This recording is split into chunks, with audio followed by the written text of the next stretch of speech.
urut 2 ini tidak serius mengambil momen-momen kampanye ini. Kenapa sih pasangan nomor urut 2 ini tidak serius mengambil momen-momen kampanye ini untuk lebih memperkenalkan apa yang menjadi program-program mereka, apa yang menjadi visi misi mereka. Kalau saya lihat seperti Gibran ini kan menduplikasi bagaimana gaya Pak Jokowi ketika kampanye waktu itu. Jadi hanya ingin menonjolkan bagaimana beliau itu sebagai pemimpin yang dekat dengan rakyat. Ketika itu Pak Jokowi kan bagaimana coba membangun image seperti masuk ke gorong-gorong kan gitu. Tetapi saat ini kan Gibran nggak melakukan itu lagi.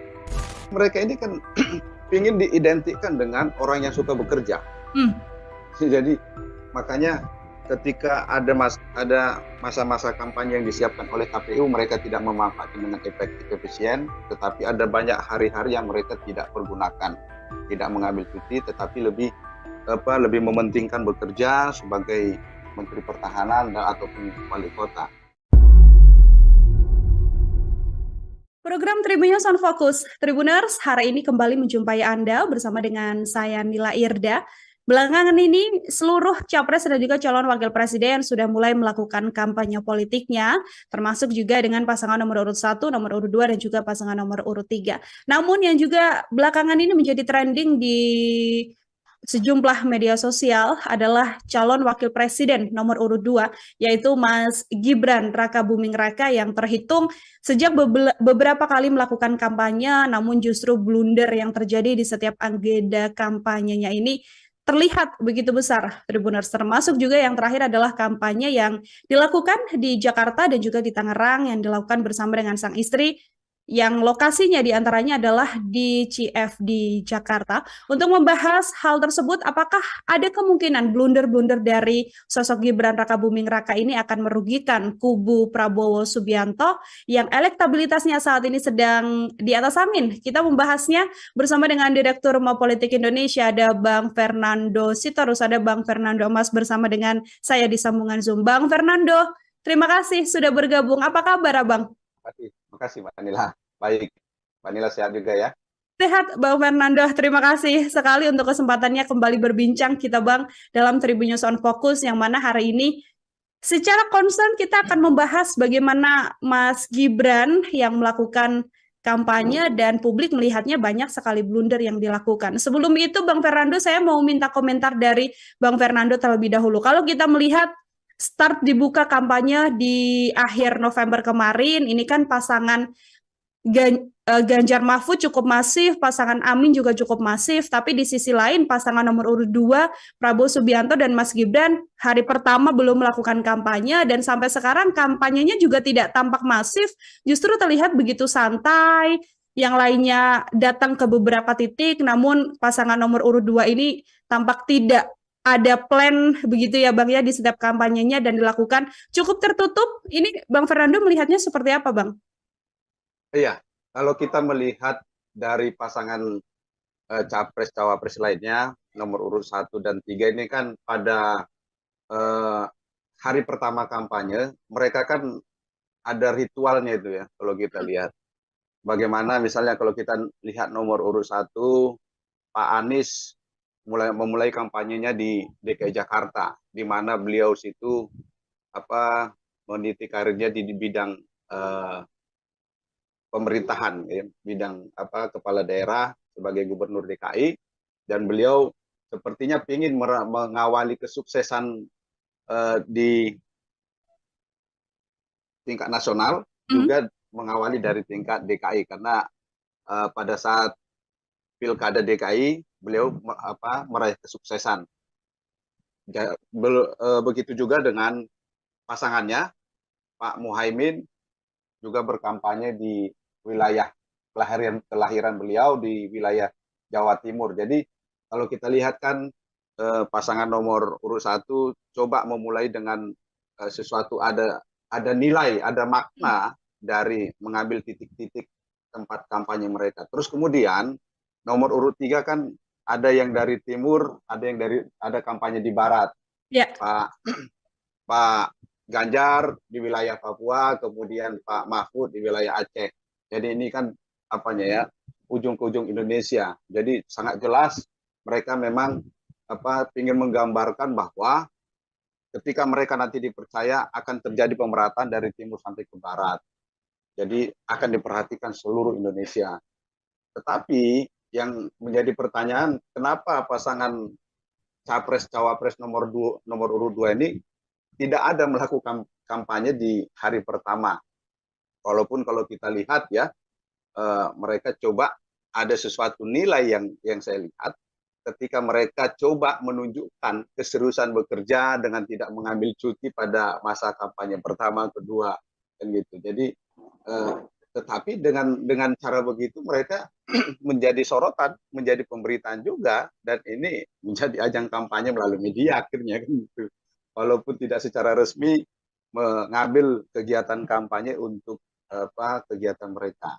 Jadi, tetapi menjadi pertanyaan pada publik juga, kenapa sih pasangan nomor urut 2 ini tidak serius mengambil momen-momen kampanye ini untuk lebih memperkenalkan apa yang menjadi program-program mereka, apa yang menjadi visi misi mereka. Karena kalau kita lihat pasangan nomor urut 1, pasangan nomor urut 3 begitu seriusnya menggunakan waktu kampanye yang ditetapkan oleh KPU untuk mendekati masyarakat, menyampaikan apa yang menjadi program-program mereka, apa yang menjadi gagasan mereka, apa yang akan mereka perbuat ketika dipercaya nantinya menjadi presiden dan wakil presiden. Jadi ini kan menjadi tanda tanya, apakah kira-kira pasangan nomor urut 2 ini memang serius tidak menggunakan masa-masa kampanye ini dengan melakukan kampanye langsung kepada masyarakat, atau memang ada kampanye terselubung dilakukan, walaupun tim kampanye kan tetap berjalan melakukan kampanye-kampanye, kegiatan-kegiatan, memanfaatkan momentum kampanye. Tapi kan gini, masyarakat kan ingin lebih dekat lagi dengan siapa sih capres dan cawapresnya. Apakah jadi menjadi tanda tanya ini, apakah pasangan nomor 2 ini memang sudah yakin akan menang? Gitu. Jadi jangan sampai nanti begini, adanya ungkapan-ungkapan di masyarakat menjadi sesuatu yang benar dan dianggap benar, karena kan selama ini masyarakat ada pernyataan-pernyataan di masyarakat bahwa yang ditunggu itu bukan hasil pemilunya, tapi siapa yang ditetapkan sebagai pemenang pemilu. Ini kan menjadi sikap pesimis dari masyarakat kita terhadap hasil pilpres kita yang akan datang ini. Jadi apalagi ditambah bagaimana pasangan nomor urut 2 tidak memanfaatkan momen-momen kampanye ini dengan baik. Jadi kalau kita lihat hanya waktu-waktu terbatas saja dipergunakan oleh pasangan nomor urut 2 melakukan kampanye. Kalau kita lihat dari statement TKN juga kan mengatakan Bang Fernando bahwa karena memang masih sama-sama bekerja begitu ya untuk pasangan yang satu ini ya, Mas Gibran masih menjadi wali kota Solo, Prabowo Subianto juga masih menjadi Menteri Pertahanan, hingga kemudian cuti yang memang Presiden Jokowi sudah mengatakan boleh kok calon presiden dan calon wakil presiden cuti, namun hanya dimaksimalkan untuk cuti 2 kali dalam 1 minggu. Kalau dari kacamata Bang Fernando ini, memang sisi yang ingin ditonjolkan adalah sisi bagaimana kemudian kedua calon ini bekerja keras meskipun sedang ada di masa kampanye ini, atau justru apa yang sebenarnya bisa menjadi bagian strategi dengan keputusan yang dilakukan oleh tim nomor urut 2 ini, Bang Fernando? Ya, kembali lagi saya bilang tadi. Jadi memang ada maksud terselubung dari tim TKN ketika hanya memanfaatkan 2 hari dalam 1 minggu masa kampanye dari pasangan nomor urut 2 ini. Jadi ya bisa saja dengan menjual tadi dianggap sebagai pasangan yang benar-benar memberikan perhatian kepada kerja-kerja bukan kampanye. Jadi seolah-olah mereka itu tidak ada ambisi meraih kekuasaan, kan seolah-olah bisa nanti dijual seperti itu, di branding seperti itu, bahwa pasangan nomor urut 2 tidak berambisi meraih kekuasaan. Karena apa? Mereka lebih mengutamakan amanah yang mereka sudah terima sebagai Menteri Pertahanan ataupun Wali Kota Solo. Tetapi kan begini, tidak kerja-kerja dari apa yang sudah mereka lakukan itu kan mereka emban itu masih ada kok penanggung jawab lainnya. Misalnya di tingkat kementerian ada deputi, ada juga di Solo ada kepala dinas kan gitu di tingkat wali kota. Jadi bisa ada pendelegasian yang bisa dilakukan. Jadi bukan apa bersembunyi di balik kerja-kerja ini untuk menolak lebih dekat dengan masyarakat.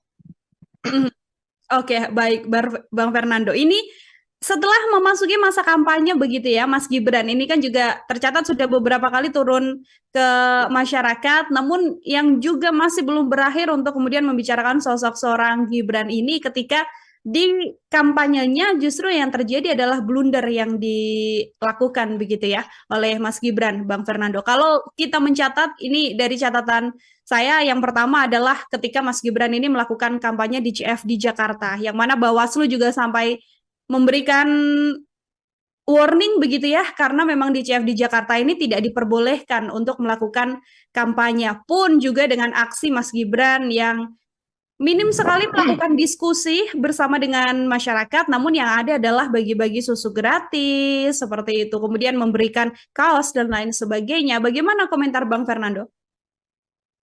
Ini kan ini kalau saya lihat seperti Gibran ini kan menduplikasi bagaimana gaya Pak Jokowi ketika kampanye waktu itu. Jadi hanya ingin menonjolkan bagaimana beliau itu sebagai pemimpin yang dekat dengan rakyat. Ketika itu Pak Jokowi kan bagaimana coba membangun image seperti masuk ke gorong-gorong kan gitu. Tetapi saat ini kan Gibran nggak melakukan itu lagi. Mungkin tetapi dengan cara-cara yang berbeda akan dilakukan oleh Gibran, tetapi ada beberapa yang akhirnya seperti Mbak Nila sampaikan tadi, ada yang blunder, termasuk pernyataan Gibran yang dianggap ini kan menjadi akhirnya sekarang menjadi ledekan, karena seperti masalah asam sulfat yang seharusnya asam folat kan gitu. Ya, betul sekali. Jadi ini kan lagi rame di perbincangan di media sosial dan menjadi ledekan-ledekan. Tetapi kan begini, kita harus lihat juga, jangan sampai ini juga bagian dari strategi mereka untuk bagaimana pasangan Pak Prabowo dan Gibran ini menjadi perbincangan di media sosial secara terus-menerus. Akhirnya kalau kita lihat, mereka kan trending tentang pernyataan Gibran tersebut, walaupun kesannya itu negatif, tetapi kan mereka akan bisa mengemas lagi bahwa itu hanyalah kesalahan mengucapkan kan gitu, dan ini dianggap sesuatu hal yang lumrah. Tetapi menjadi catatan, kan ada suatu ungkapan di masyarakat kita bahwa politisi itu tidak boleh salah, tetapi boleh bohong.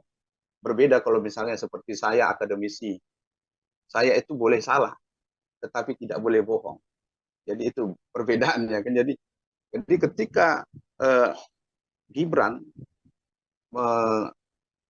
mengeluarkan kata-kata yang salah dan juga ada ungkapan-ungkapan yang tidak tepat, ini kan akhirnya diingat. Tetapi ya ini lagi, bagaimana masing-masing tim kampanye bisa memanfaatkan momen-momen itu menjadi nilai positif. Jadi sekarang kan kalau kita lihat, mungkin saja tim TKN itu membiarkan ini menjadi perbincangan di media sosial dan di masyarakat kita, tetapi secara perlahan mereka akan bisa menggiring ini menjadi sesuatu yang positif. Itu jadi ini bisa saja itu sengaja dilontarkan supaya menjadi perbincangan. Oke, sengaja dilontarkan untuk kemudian menjaga nama seorang Mas Gibran ini terus menjadi perbincangan di seluruh sosial media. Seperti itu juga bisa terjadi ya, Bang Fernando? Karena kan gini, Mbak Nila, masyarakat kita ini gampang melupakan sesuatu. Ya. Jadi sedangkan sesuatu yang salah aja, koruptor aja bisa dilupakan gitu. Apalagi ini hanya masalah salah ucap gitu. Yang penting dibicarakan dulu. Jadi tinggal bagaimana nanti tim kampanye nasional ini merubah menjadi sesuatu yang positif bagi kepentingan pasangan capres dan cawapres nomor urut 2 tersebut. Oke, baik. Masih masih terkait Mas Gibran juga, Bang Fernando, di beberapa agenda seperti di antara agenda diskusi publik atau debat publik begitu ya. Ada yang memang agendanya menghadirkan cawapres, namun Mas Gibran juga absen, tidak hadir. Bahkan di salah satu agenda diskusi bersama dengan Mas Gibran juga Mas Gibran sempat berstatement bahwa jangan terus minta saya yang memberikan solusi begitu karena justru publik atau orang-orang yang hadir pada saat itu jauh lebih pintar daripada Mas Gibran. Terkait gaya yang kemudian dilakukan oleh Mas Gibran yang publik seolah-olah bisa menganggap ini sepertinya sosok yang satu ini tampak tidak terlalu suka berdiskusi atau tidak terlalu suka berdebat begitu. Bang Fernando, seperti apa dari kacamata Anda, Bang? Ya, kan kembali. Jadi mereka ini kan ingin diidentikan dengan orang yang suka bekerja. Hmm. Jadi makanya ketika ada masa-masa kampanye yang disiapkan oleh KPU, mereka tidak memanfaatkan dengan efektif efisien, tetapi ada banyak hari-hari yang mereka tidak pergunakan, tidak mengambil cuti, tetapi lebih mementingkan bekerja sebagai Menteri Pertahanan dan ataupun wali kota. Jadi pertama itu mereka ingin mengidentikan mereka adalah orang yang bekerja dan berkomitmen terhadap tanggung jawab yang diberikan. Sehingga ketika mereka ada kesempatan berdialog dengan masyarakat, ruang diskusi itu tidak dibuka dengan baik. Karena bisa saja juga ini salah satu menutupi ketidakmampuan dari mungkin saja Gibran tidak bisa menguasai forum akhirnya nanti yang bisa saja menjadi sesuatu yang tidak baik bagi pasangan nomor urut 2 tersebut. Jadi apalagi kan begini, di dalam suatu diskusi dengan Mbak Rosi kan misalnya, kan di situ Gibran coba membangun dialog yang tidak serius dengan Mbak Rosi misalnya, dengan coba memancing Mbak Rosi mempertanyakan siapa sih tim beliau kan gitu, konsultan beliau. Jadi kalau kita lihat memang cara berkomunikasi Gibran itu ya coba dibangun sesuatu yang tidak serius, karena ya seperti tadi bisa saya yakin ini kan bagian dari arahan konsultan pasangan nomor urut 2 tersebut.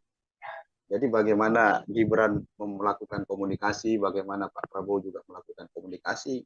Akhirnya kan kalau kita lihat bagaimana coba ketika apa menjadi persoalannya, ya dijawabnya dengan goyang kan gitu, dengan joget. Jadi ini kan bukan sesuatu yang memberikan solusi sebenarnya. Karena bagaimanapun juga Indonesia ini banyak persoalan, banyak yang harus dituntaskan, banyak yang harus dilakukan oleh pemimpinnya. Tidak cukup dengan hanya berjoget, bergoyang, ataupun tidak cukup hanya berdiam. Tetapi bagaimana seorang pemimpin itu bisa menghadirkan gagasan, bukan hanya bergantung kepada orang-orang di sekitarnya, tetapi pemimpin itu juga harus memiliki visi misi yang jelas, harus memiliki program-program yang jelas. Sehingga apa? Mereka tahu melakukannya. Mereka bisa melakukannya dengan baik, bukan bergantung terhadap orang-orang di sekitarnya. Sehingga kalaupun orang-orang sekitarnya coba ingin melencengkan dari program-program yang seharusnya, dia tahu kan gitu. Karena bagaimanapun juga berdasarkan pengalaman banyak orang di sekitar yang bertujuannya untuk kepentingan pihak-pihak tertentu. Kalau seorang pemimpin, baik itu presiden atau wakil presiden, tidak kuat dalam hal pemikiran, dalam hal visi misi, akhirnya apa? Akan digiring oleh orang-orang yang berkepentingan di sekitarnya. Makanya perlu melakukan pendekatan kepada masyarakat, menyampaikan apa yang menjadi pokok gagasannya, sehingga apa? Masyarakat tahu, masyarakat mengerti. Akhirnya apa? Ketika masyarakat tahu, masyarakat mengerti, masyarakat akan memilih. Jadi bukan malah dibalik, sekali-sekali masyarakat yang memberikan solusi, karena kan yang menawarkan sesuatu itu ya seharusnya seorang pemimpin berdasarkan apa yang sudah digali dari masyarakat. Tentunya kan selama ini tim sudah melakukan apa sih yang menjadi persoalan-persoalan besar dari bangsa dan negara ini apa yang menjadi program-program utama. Dan inilah yang harus dikomunikasikan, harus dikuasain oleh calon presiden dan wakil presiden. Sehingga ketika dia terpilih, dia akan mampu melakukannya. Bukan lagi nanti bertanya, dan bukan lagi nanti harus belajar ke orang-orang sekitarnya. Sehingga apa? Ya bisa saja nanti dengan mudah dimanfaatkan untuk kepentingan-kepentingan pihak-pihak tertentu. Mhm.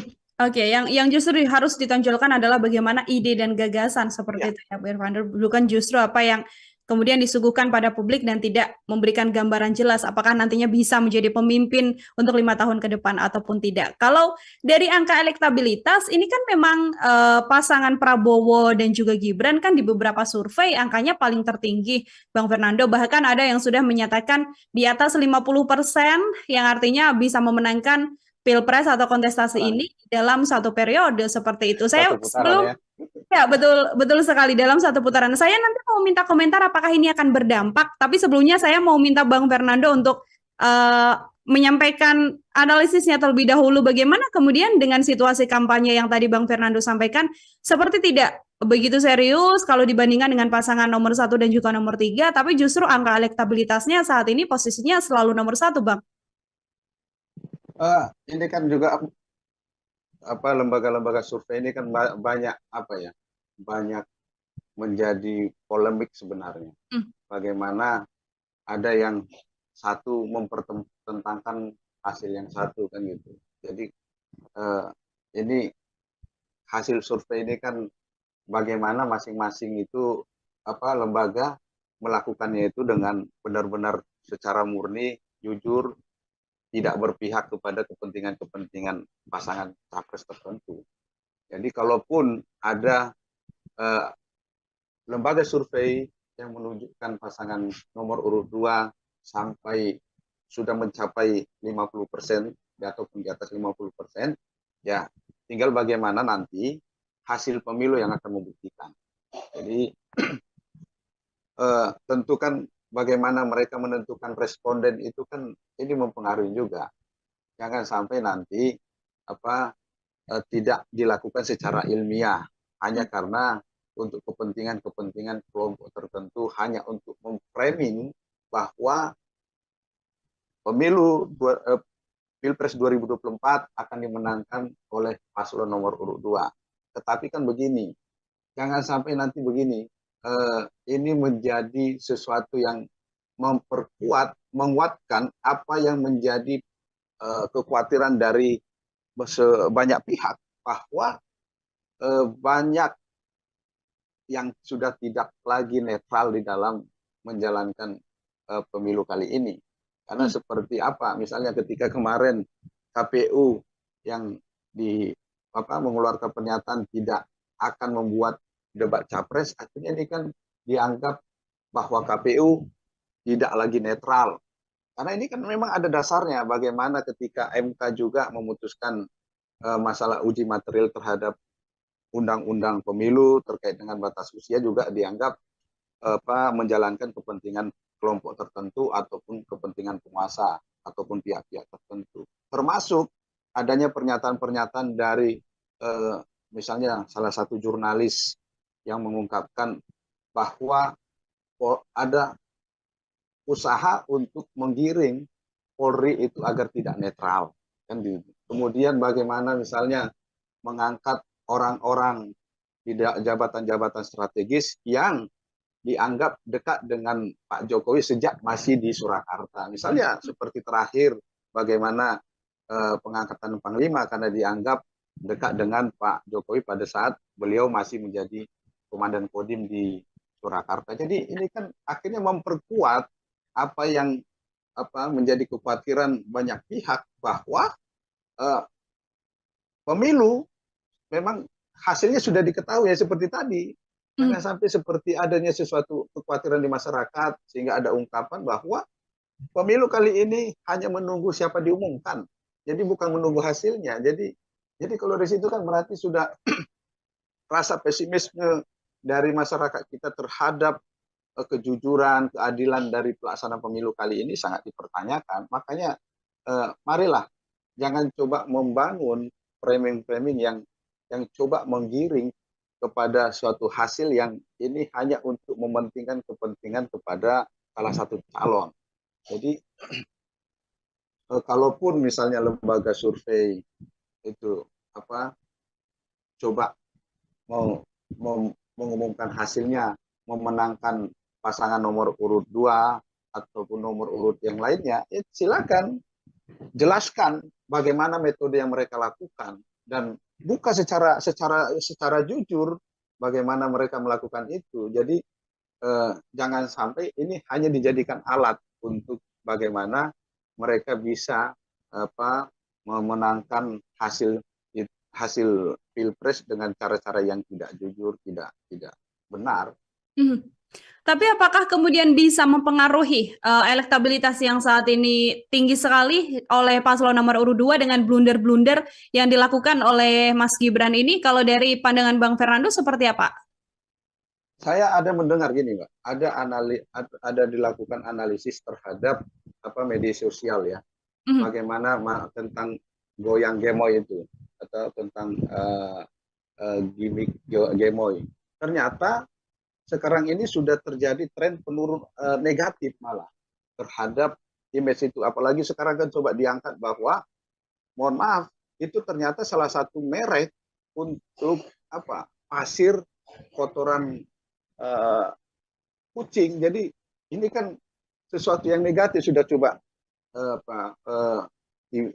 trennya udah berdampak negatif, sehingga ketika itu menjadi dampak negatif tentunya tidak akan membuat pengaruh yang positif kepada hasil survei, tentunya akan berdampak negatif juga, tidak akan sesuatu yang image yang negatif menghasilkan sesuatu yang positif.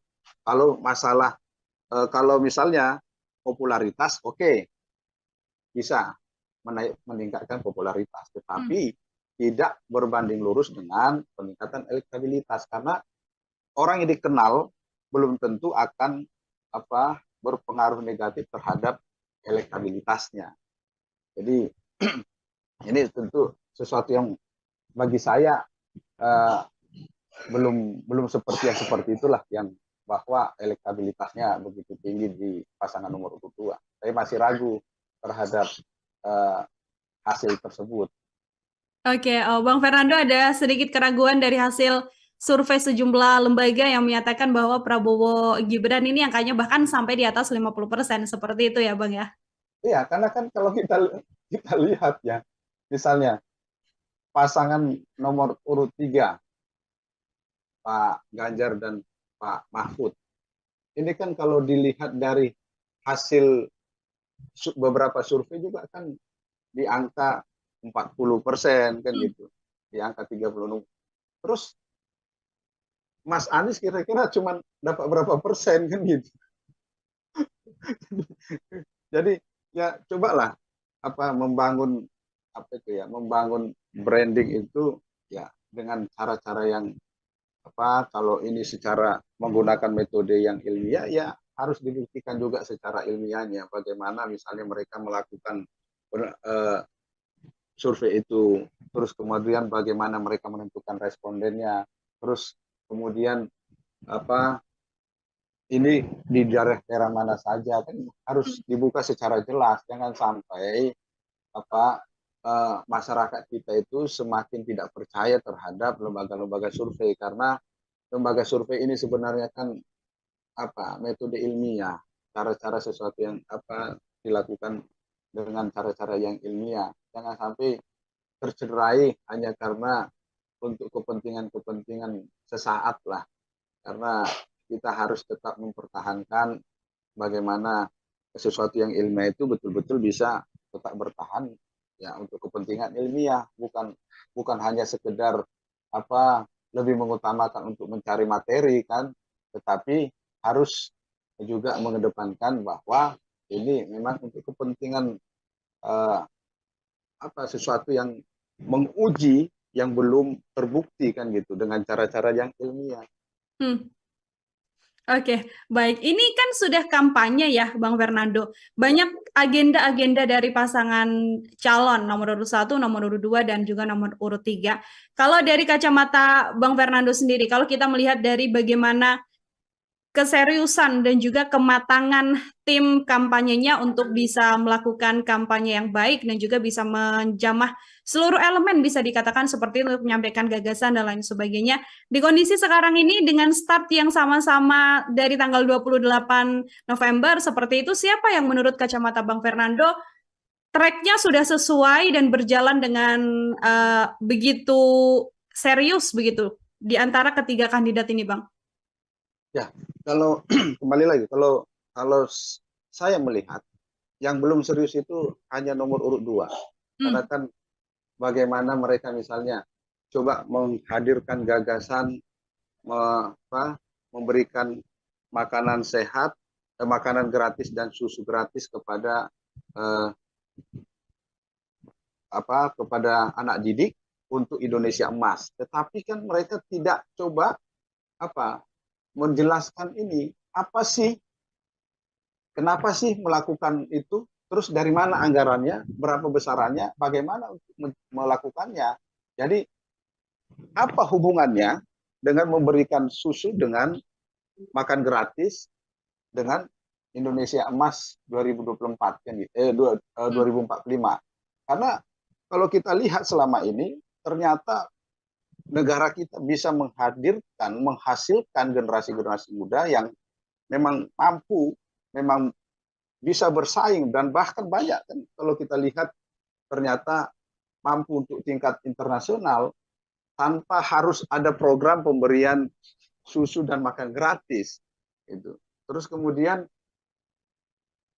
kalau kita lihat nomor urut 1, pasangan capres cawapres nomor urut 1 ini kan bagaimana mereka coba melakukan dengan konsep perubahan, mereka sudah sangat jelas mengkampanyekan dan memaparkan apa-apa saja yang mereka akan lakukan. Walaupun beberapa kali misalnya cawapres juga sama, cawapresnya melakukan blunder juga dengan pernyataan-pernyataannya. Terus kemudian pasangan nomor urut 3 ini juga kan sudah sangat jelas mereka ketika mereka coba membuat gagasan percepatan Indonesia maju kan gitu. Jadi apa-apa saja misalnya seperti apa yang kita bicarakan beberapa waktu lalu misalnya, ketika melakukan hilirisasi. Jadi hilirisasi itu bukan saja pada nikel, tetapi untuk kepentingan-kepentingan lain pada sektor-sektor lain, pertanian misalnya, kalaupun itu misalnya hasil kelapa sawit tidak mengekspor misalnya minyak mentahnya ke luar negeri dan kembali mengimpor minyak tanahnya ke Indonesia. Tetapi ini kan sudah sangat jelas apa yang akan mereka lakukan. Sehingga kalau saya melihat pasangan nomor urut 1 dan nomor urut 3 sudah siap, ketika mereka dipercaya itu sudah siap apa yang mereka akan kerjakan, apa yang mereka lakukan, dan masyarakat akan memahami, dan masyarakat juga akan bisa menuntut ketika apa yang mereka sampaikan itu tidak terwujud. Tetapi ketika kita melihat pasangan nomor urut 2 untuk mencapai Indonesia Emas di 2045, apa-apa saja yang harus dilakukan, masyarakat kan harus tahu. Jadi bukan sekedar hanya memberikan setiap kampanye memberikan susu gratis ataupun memberikan makan gratis, tetapi apa yang akan mereka lakukan itu masyarakat harus tahu. Dan saya juga berharap kepada para pemilih masyarakat Indonesia agar juga inilah kesempatan kita untuk melihat siapa sih pasangan capres cawapres yang layak untuk kita pilih, yang layak untuk kita percaya memimpin Indonesia ke depan. Karena tidak hanya sekedar diberikan susu, makan gratis, kita memilih, tetapi banyak yang lebih besar persoalan-persoalan bangsa ini. Bagaimana persoalan tentang keamanan di tingkat dalam negeri, tingkat dunia, ini kan juga perlu menjadi perhatian. Apa yang akan dilakukan ini kan juga harus disampaikan. Kemudian masalah lapangan pekerjaan yang sampai saat ini juga masih banyak pengangguran. Jadi ini kan harus disampaikan kepada pemilih, kira-kira apa yang akan mereka lakukan, apa komitmen mereka terhadap para pengangguran-pengangguran ini, sehingga mereka mau memilih. Terus kemudian persoalan-persoalan pertanian yang selama ini dihadapi oleh para petani, kelangkaan pupuk seperti sekarang ini, terus kemudian ketika mereka panen, ternyata hasil panennya dihargai dengan harga yang murah, dan akhirnya tidak sebanding apa yang mereka keluarkan dengan apa yang mereka dapatkan. Jadi, mengakibatkan para petani tidak lagi secara serius melakukan pertanian. Akhirnya ya banyak lahan pertanian yang beralih fungsi. Jadi jangan kita berharap, pemerintah jangan berharap akan ada swasembada pangan kalau masih pemerintah ataupun capres cawapres itu belum bisa secara serius menyampaikan kepada masyarakat apa yang akan mereka lakukan, misalnya seperti untuk kepentingan petani, kepentingan nelayan, kepentingan para pencari kerja. Ini kan sesuatu yang harus disampaikan untuk bisa diketahui, dipahami oleh para pemilih. Oke, banyak hal-hal atau yang kemudian menjadi PR besar dari pasangan kandidat yang ada untuk bisa meyakinkan publik juga ya, Bang Fernando, agar nantinya bisa memilihnya dalam periode 5 tahun ke depan kepemimpinan Indonesia. Terakhir dari saya, Bang Fernando, ini kan banyak yang mengatakan nanti Pilpres ini akan berjalan dengan satu putaran karena kondisinya tadi sejumlah lembaga survei mengatakan angka dari Prabowo Gibran sudah di angka 50%. Kalau dari kacamata Bang Fernando melihat situasi yang saat ini terjadi, apakah juga Bang Fernando bisa mengatakan ini akan berjalan satu putaran atau pasti berjalan 2 putaran, Bang? Saya masih pesimis kalau ini terjadi satu putaran, karena bagaimana penyebaran dari para pendukung pasangan nomor urut 1, nomor urut 2, nomor urut 3. Misalnya kalau kita lihat ya, Jawa Barat yang selama ini memang menjadi basisnya Pak Prabowo, tapi kan akhirnya sekarang ini kan terbagi. Apalagi pasangan nomor urut 1 mengklaim, mentargetkan akan memperoleh suara 44% dari Jawa Barat. Ini kan akhirnya kalau kita lihat, coba bagaimana target dari nomor urut 1 dengan nomor urut 2, ini kan akhirnya memperkecil peluang untuk bisa satu putaran. Kemudian bagaimana Jawa Tengah yang menjadi basisnya nomor urut 3, walaupun sekarang akhirnya terbagi ke nomor urut 2, tetapi tidak akan secara maksimal bisa diraih oleh pasangan nomor urut 2, misalnya sampai akan berjarak yang begitu dekat. Saya masih yakin seperti Jawa Tengah itu jarak antara capres cawapres dengan antara nomor urut 3 dengan yang lainnya itu masih cukup jauh. Kemudian Bapak, untuk blundernya pernyataan dari pendukung partai, kader partai pendukungnya nomor urut 2, ini misalnya seperti Pak Ade Armando terkait dengan masalah Yogyakarta, ini kan juga berpengaruh juga terhadap perolehan suara pasangan nomor urut 2 di Yogyakarta. Walaupun tidak terlalu banyak, tetapi kan ini sangat mempengaruhi untuk kemungkinan bisa satu putaran, 2 putaran. Terus kemudian di Jawa Timur, yang kita coba melihat Jawa Timur ini kan memang terbagi hampir merata ketiga pasangan, karena misalnya seperti pasangan nomor urut 1 di sana ada Cak Imin kan gitu. Terus kemudian pasangan nomor urut 3 ada Pak Mahfud. Kemudian kalau kita berbicara dengan nomor urut 2, ya ini kan coba menggandeng tokoh-tokoh yang bisa berpengaruh di wilayah Jawa Timur. Jadi kalau kita lihat misalnya untuk 3 wilayah, 3 provinsi yang sekitar pemilihnya itu hampir 50%, ini hampir terbagi merata, ya sangat-sangat kecil kemungkinan untuk bisa meraih satu putaran. Kemudian kalau kita lihat di luar Pulau Jawa, ini kan juga hampir merata.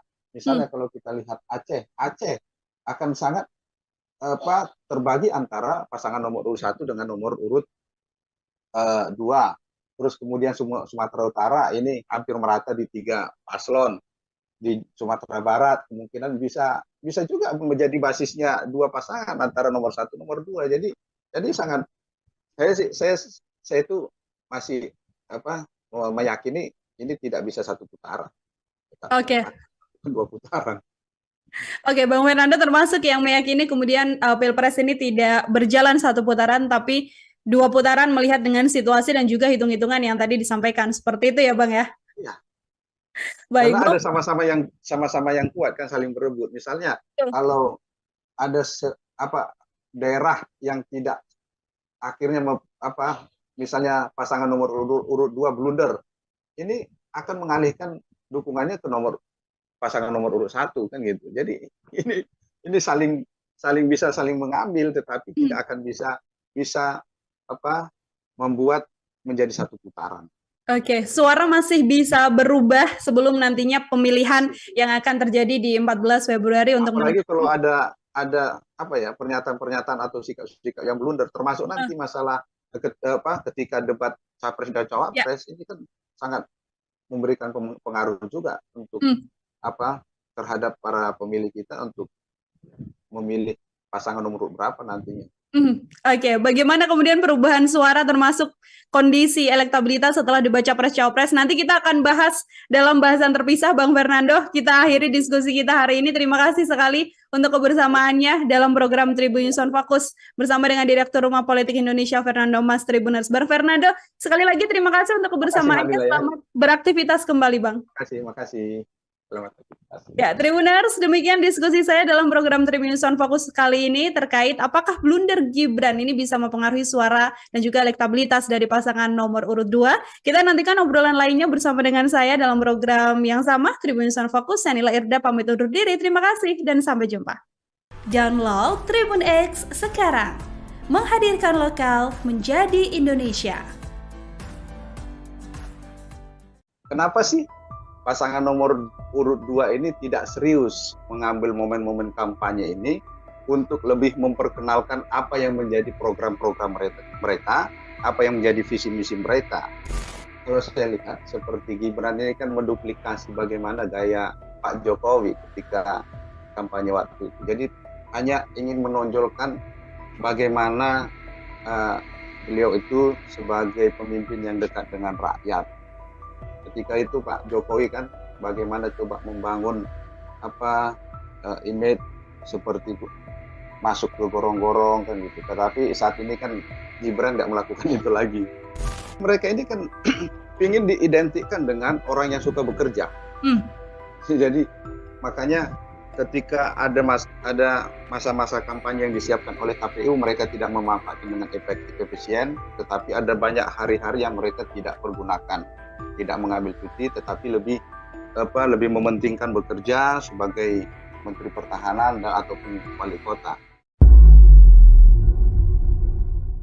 Program Tribun News on Focus, Tribuners, hari ini kembali menjumpai Anda bersama dengan saya Nila Irda. Belakangan ini seluruh capres dan juga calon wakil presiden sudah mulai melakukan kampanye politiknya, termasuk juga dengan pasangan nomor urut 1, nomor urut 2, dan juga pasangan nomor urut 3. Namun yang juga belakangan ini menjadi trending di sejumlah media sosial adalah calon wakil presiden nomor urut 2, yaitu Mas Gibran Rakabuming Raka yang terhitung sejak beberapa kali melakukan kampanye, namun justru blunder yang terjadi di setiap agenda kampanyenya ini terlihat begitu besar, Tribuners. Termasuk juga yang terakhir adalah kampanye yang dilakukan di Jakarta dan juga di Tangerang yang dilakukan bersama dengan sang istri, yang lokasinya diantaranya adalah di CFD Jakarta. Untuk membahas hal tersebut, apakah ada kemungkinan blunder-blunder dari sosok Gibran Rakabuming Raka ini akan merugikan kubu Prabowo Subianto yang elektabilitasnya saat ini sedang di atas angin? Kita membahasnya bersama dengan Direktur Rumah Politik Indonesia, ada Bang Fernando Sitorus, ada Bang Fernando Mas bersama dengan saya di sambungan Zoom. Bang Fernando, terima kasih sudah bergabung. Apa kabar, Abang? Terima kasih, Mbak Nila. Baik, Mbak Nila sehat juga ya? Sehat, Bang Fernando. Terima kasih sekali untuk kesempatannya kembali berbincang kita, Bang, dalam Tribun News on Focus, yang mana hari ini secara konsen kita akan membahas bagaimana Mas Gibran yang melakukan kampanye dan publik melihatnya banyak sekali blunder yang dilakukan. Sebelum itu, Bang Fernando, saya mau minta komentar dari Bang Fernando terlebih dahulu. Kalau kita melihat start dibuka kampanye di akhir November kemarin, ini kan pasangan Ganjar Mahfud cukup masif, pasangan Amin juga cukup masif, tapi di sisi lain pasangan nomor urut 2 Prabowo Subianto dan Mas Gibran hari pertama belum melakukan kampanye dan sampai sekarang kampanyenya juga tidak tampak masif, justru terlihat begitu santai. Yang lainnya datang ke beberapa titik, namun pasangan nomor urut 2 ini tampak tidak ada plan begitu ya Bang ya di setiap kampanyenya dan dilakukan cukup tertutup. Ini Bang Fernando melihatnya seperti apa Bang? Iya, kalau kita melihat dari pasangan capres cawapres lainnya nomor urut 1 dan 3 ini kan pada eh, hari pertama kampanye mereka kan ada ritualnya itu ya kalau kita lihat. Bagaimana misalnya kalau kita lihat nomor urut 1 Pak Anies memulai kampanyenya di DKI Jakarta, di mana beliau situ meniti karirnya di bidang eh, pemerintahan, ya, bidang kepala daerah sebagai gubernur DKI, dan beliau sepertinya ingin mengawali kesuksesan di tingkat nasional, juga mengawali dari tingkat DKI karena pada saat pilkada DKI beliau meraih kesuksesan.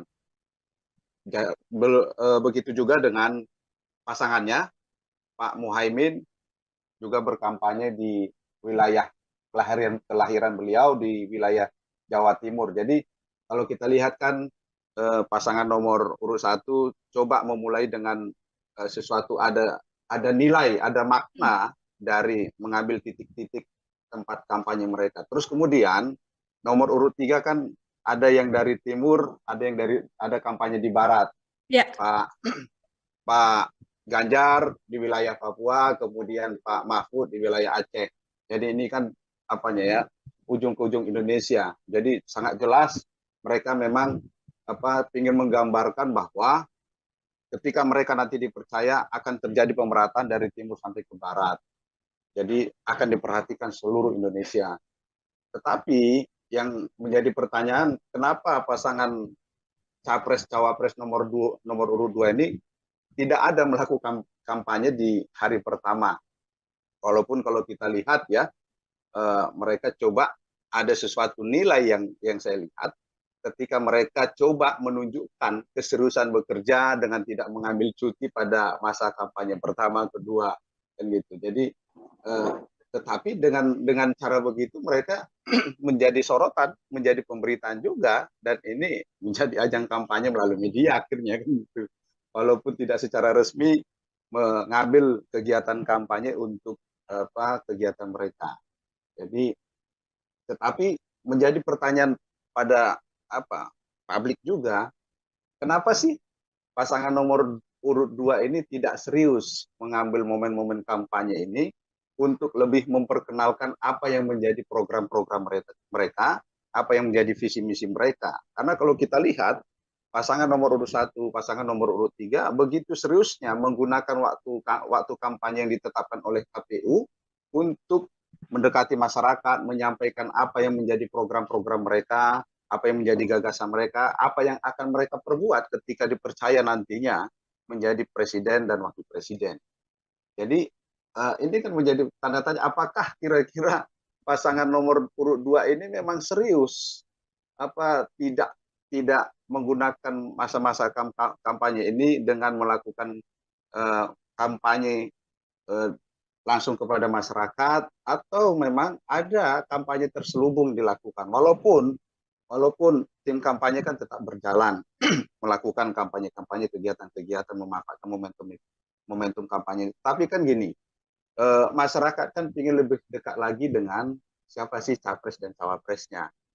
Apakah jadi menjadi tanda tanya ini, apakah pasangan nomor 2 ini memang sudah yakin akan menang? Gitu.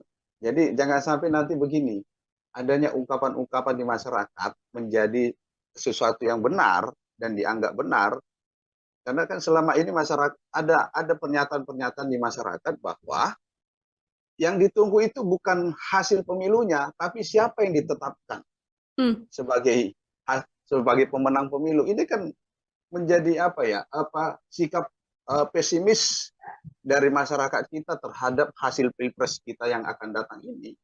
Jadi apalagi ditambah bagaimana pasangan nomor urut 2 tidak memanfaatkan momen-momen kampanye ini dengan baik. Jadi kalau kita lihat hanya waktu-waktu terbatas saja dipergunakan oleh pasangan nomor urut 2 melakukan kampanye. Kalau kita lihat dari statement TKN juga kan mengatakan Bang Fernando bahwa karena memang masih sama-sama bekerja begitu ya untuk pasangan yang satu ini ya, Mas Gibran masih menjadi wali kota Solo, Prabowo Subianto juga masih menjadi Menteri Pertahanan, hingga kemudian cuti yang memang Presiden Jokowi sudah mengatakan boleh kok calon presiden dan calon wakil presiden cuti, namun hanya dimaksimalkan untuk cuti 2 kali dalam 1 minggu. Kalau dari kacamata Bang Fernando ini memang sisi yang ingin ditonjolkan adalah sisi bagaimana kemudian kedua calon ini bekerja keras meskipun sedang ada di masa kampanye ini, atau justru apa yang sebenarnya bisa menjadi bagian strategi dengan keputusan yang dilakukan oleh tim nomor urut 2 ini, Bang Fernando? Ya, kembali lagi saya bilang tadi. Jadi memang ada maksud terselubung dari tim TKN ketika hanya memanfaatkan 2 hari dalam 1 minggu masa kampanye dari pasangan nomor urut 2 ini. Jadi ya bisa saja dengan menjual tadi dianggap sebagai pasangan yang benar-benar memberikan perhatian kepada kerja-kerja bukan kampanye. Jadi seolah-olah mereka itu tidak ada ambisi meraih kekuasaan. Kan seolah-olah bisa nanti dijual seperti itu, di branding seperti itu, bahwa pasangan nomor urut 2 tidak berambisi meraih kekuasaan. Karena apa? Mereka lebih mengutamakan amanah yang mereka sudah terima sebagai Menteri Pertahanan ataupun Wali Kota Solo. Tetapi kan begini, tidak kerja-kerja dari apa yang sudah mereka lakukan itu kan mereka emban itu masih ada kok penanggung jawab lainnya. Misalnya di tingkat kementerian ada deputi, ada juga di Solo ada kepala dinas kan gitu di tingkat wali kota. Jadi bisa ada pendelegasian yang bisa dilakukan. Jadi bukan bersembunyi di balik kerja-kerja ini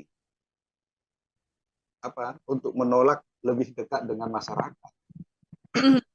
Oke, baik Bang Fernando. Ini setelah memasuki masa kampanye begitu ya, Mas Gibran ini kan juga tercatat sudah beberapa kali turun ke masyarakat, namun yang juga masih belum berakhir untuk kemudian membicarakan sosok seorang Gibran ini ketika di kampanyenya justru yang terjadi adalah blunder yang dilakukan begitu ya oleh Mas Gibran, Bang Fernando. Kalau kita mencatat ini dari catatan saya, yang pertama adalah ketika Mas Gibran ini melakukan kampanye di CFD Jakarta, yang mana Bawaslu juga sampai memberikan warning begitu ya, karena memang di CFD Jakarta ini tidak diperbolehkan untuk melakukan kampanye, pun juga dengan aksi Mas Gibran yang minim sekali melakukan diskusi bersama dengan masyarakat, namun yang ada adalah bagi-bagi susu gratis, seperti itu, kemudian memberikan kaos dan lain sebagainya. Bagaimana komentar Bang Fernando? Ini kan ini kalau saya lihat seperti Gibran ini kan menduplikasi bagaimana gaya Pak Jokowi ketika kampanye waktu itu. Jadi hanya ingin menonjolkan bagaimana beliau itu sebagai pemimpin yang dekat dengan rakyat. Ketika itu Pak Jokowi kan bagaimana coba membangun image seperti masuk ke gorong-gorong kan gitu. Tetapi saat ini kan Gibran nggak melakukan itu lagi.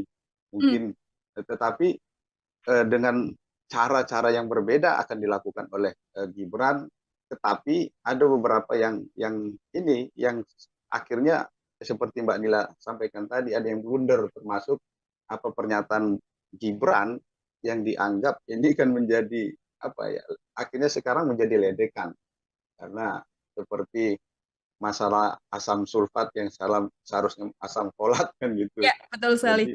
Jadi ini kan lagi rame di perbincangan di media sosial dan menjadi ledekan-ledekan. Tetapi kan begini, kita harus lihat juga, jangan sampai ini juga bagian dari strategi mereka untuk bagaimana pasangan Pak Prabowo dan Gibran ini menjadi perbincangan di media sosial secara terus-menerus. Akhirnya kalau kita lihat, mereka kan trending tentang pernyataan Gibran tersebut, walaupun kesannya itu negatif, tetapi kan mereka akan bisa mengemas lagi bahwa itu hanyalah kesalahan mengucapkan kan gitu. Dan ini dianggap sesuatu hal yang lumrah, tetapi menjadi catatan kan ada suatu ungkapan di masyarakat kita bahwa politisi itu tidak boleh salah, tetapi boleh bohong. Berbeda kalau misalnya seperti saya akademisi, saya itu boleh salah, tetapi tidak boleh bohong. Jadi itu perbedaannya kan. Jadi ketika eh, Gibran mengeluarkan kata-kata yang salah dan juga ada ungkapan-ungkapan yang tidak tepat, ini kan akhirnya diingat. Tetapi ya ini lagi, bagaimana masing-masing tim kampanye bisa memanfaatkan momen-momen itu menjadi nilai positif. Jadi sekarang kan kalau kita lihat, mungkin saja tim TKN itu membiarkan ini menjadi perbincangan di media sosial dan di masyarakat kita, tetapi secara perlahan mereka akan bisa menggiring ini menjadi sesuatu yang positif. Itu jadi ini bisa saja itu sengaja dilontarkan supaya menjadi perbincangan. Oke, sengaja dilontarkan untuk kemudian menjaga nama seorang Mas Gibran ini terus menjadi perbincangan di seluruh sosial media. Seperti itu juga bisa terjadi ya, Bang Karena Fernando? kan gini, Mbak Nila, masyarakat kita ini gampang melupakan sesuatu. Ya. Jadi sedangkan sesuatu yang salah aja, koruptor aja bisa dilupakan gitu. Apalagi ini hanya masalah salah ucap gitu. Yang penting dibicarakan dulu. Jadi tinggal bagaimana nanti tim kampanye nasional ini merubah menjadi sesuatu yang positif bagi kepentingan pasangan capres dan cawapres nomor urut 2 tersebut. Oke, baik. Masih terkait Mas Gibran juga, Bang Fernando, di beberapa agenda seperti di antara agenda diskusi publik atau debat publik begitu ya. Ada yang memang agendanya menghadirkan cawapres, namun Mas Gibran juga absen, tidak hadir. Bahkan di salah satu agenda diskusi bersama dengan Mas Gibran juga Mas Gibran sempat berstatement bahwa jangan terus minta saya yang memberikan solusi begitu, karena justru publik atau orang-orang yang hadir pada saat itu jauh lebih pintar daripada Mas Gibran. Terkait gaya yang kemudian dilakukan oleh Mas Gibran, yang publik seolah-olah bisa menganggap ini sepertinya sosok yang satu ini tampak tidak terlalu suka berdiskusi atau tidak terlalu suka berdebat begitu. Bang Fernando, seperti apa dari kacamata Anda, Bang? Ya, kan kembali. Jadi mereka ini kan ingin diidentikan dengan orang yang suka bekerja. Jadi makanya ketika ada masa-masa kampanye yang disiapkan oleh KPU, mereka tidak memanfaatkan dengan efektif efisien, tetapi ada banyak hari-hari yang mereka tidak pergunakan, tidak mengambil cuti, tetapi lebih mementingkan bekerja sebagai Menteri Pertahanan dan ataupun wali kota. Jadi pertama itu mereka ingin mengidentikan mereka adalah orang yang bekerja dan berkomitmen terhadap tanggung jawab yang diberikan. Sehingga ketika mereka ada kesempatan berdialog dengan masyarakat, ruang diskusi itu tidak dibuka dengan baik. Karena bisa saja juga ini salah satu menutupi ketidakmampuan dari mungkin saja Gibran tidak bisa menguasai forum akhirnya nanti yang bisa saja menjadi sesuatu yang tidak baik bagi pasangan nomor urut 2 tersebut. Jadi apalagi kan begini, di dalam suatu diskusi dengan Mbak Rosi kan misalnya, kan di situ Gibran coba membangun dialog yang tidak serius dengan Mbak Rosi misalnya, dengan coba memancing Mbak Rosi mempertanyakan siapa sih tim beliau kan gitu, konsultan beliau. Jadi kalau kita lihat memang cara berkomunikasi Gibran itu ya coba dibangun sesuatu yang tidak serius, karena ya seperti tadi bisa saya yakin ini kan bagian dari arahan konsultan pasangan nomor urut tersebut, nomor urut 2 tersebut. Jadi bagaimana Gibran melakukan komunikasi, bagaimana Pak Prabowo juga melakukan komunikasi. Akhirnya kan kalau kita lihat bagaimana coba ketika apa menjadi persoalannya, jadi jawabnya dengan goyang kan gitu dengan Hmm. joget. Jadi ini kan bukan bukan sesuatu yang memberikan solusi sebenarnya. Karena bagaimanapun juga Indonesia ini banyak persoalan, banyak yang harus dituntaskan, banyak yang harus dilakukan oleh pemimpinnya. Tidak cukup dengan hanya apa berjoget, bergoyang, ataupun tidak cukup hanya berdiam. Tetapi bagaimana seorang pemimpin itu bisa menghadirkan gagasan, bukan hanya bergantung kepada orang-orang di sekitarnya, tetapi pemimpin itu juga harus memiliki visi misi yang jelas, harus memiliki program-program yang jelas. Sehingga apa? Mereka tahu melakukannya. Mereka bisa melakukannya dengan baik, bukan bergantung terhadap orang-orang di sekitarnya. Sehingga kalaupun orang-orang sekitarnya coba ingin membuat melencengkan dari program-program yang seharusnya, dia tahu kan gitu.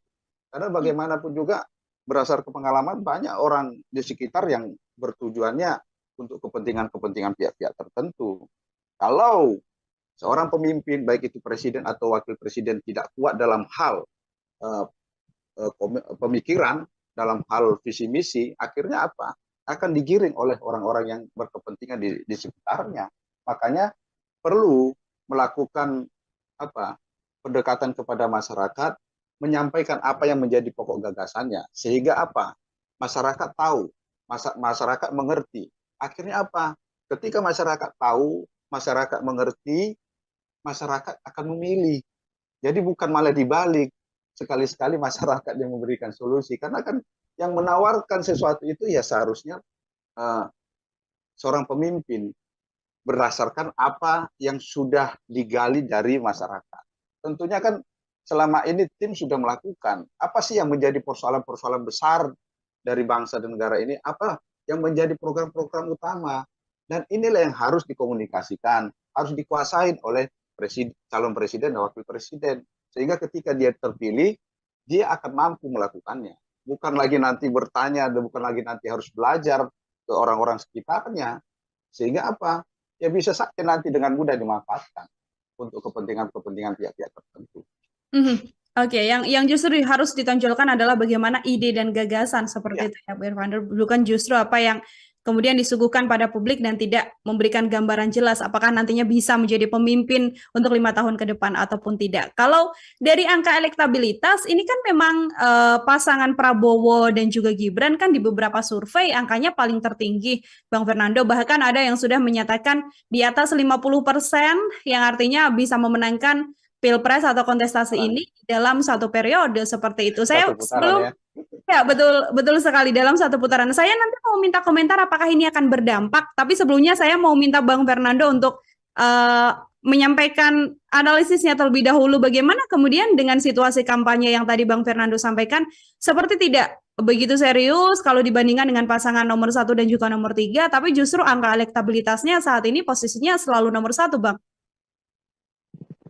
Ini kan juga apa lembaga-lembaga survei ini kan banyak apa ya, banyak menjadi polemik sebenarnya. Hmm. Bagaimana ada yang satu mempertentangkan hasil yang satu kan gitu.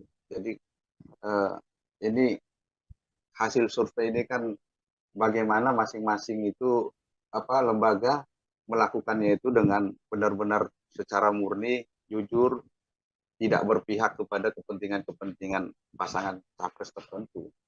Jadi kalaupun ada eh, lembaga survei yang menunjukkan pasangan nomor urut 2 sampai sudah mencapai 50% ataupun di atas 50%, ya tinggal bagaimana nanti hasil pemilu yang akan membuktikan.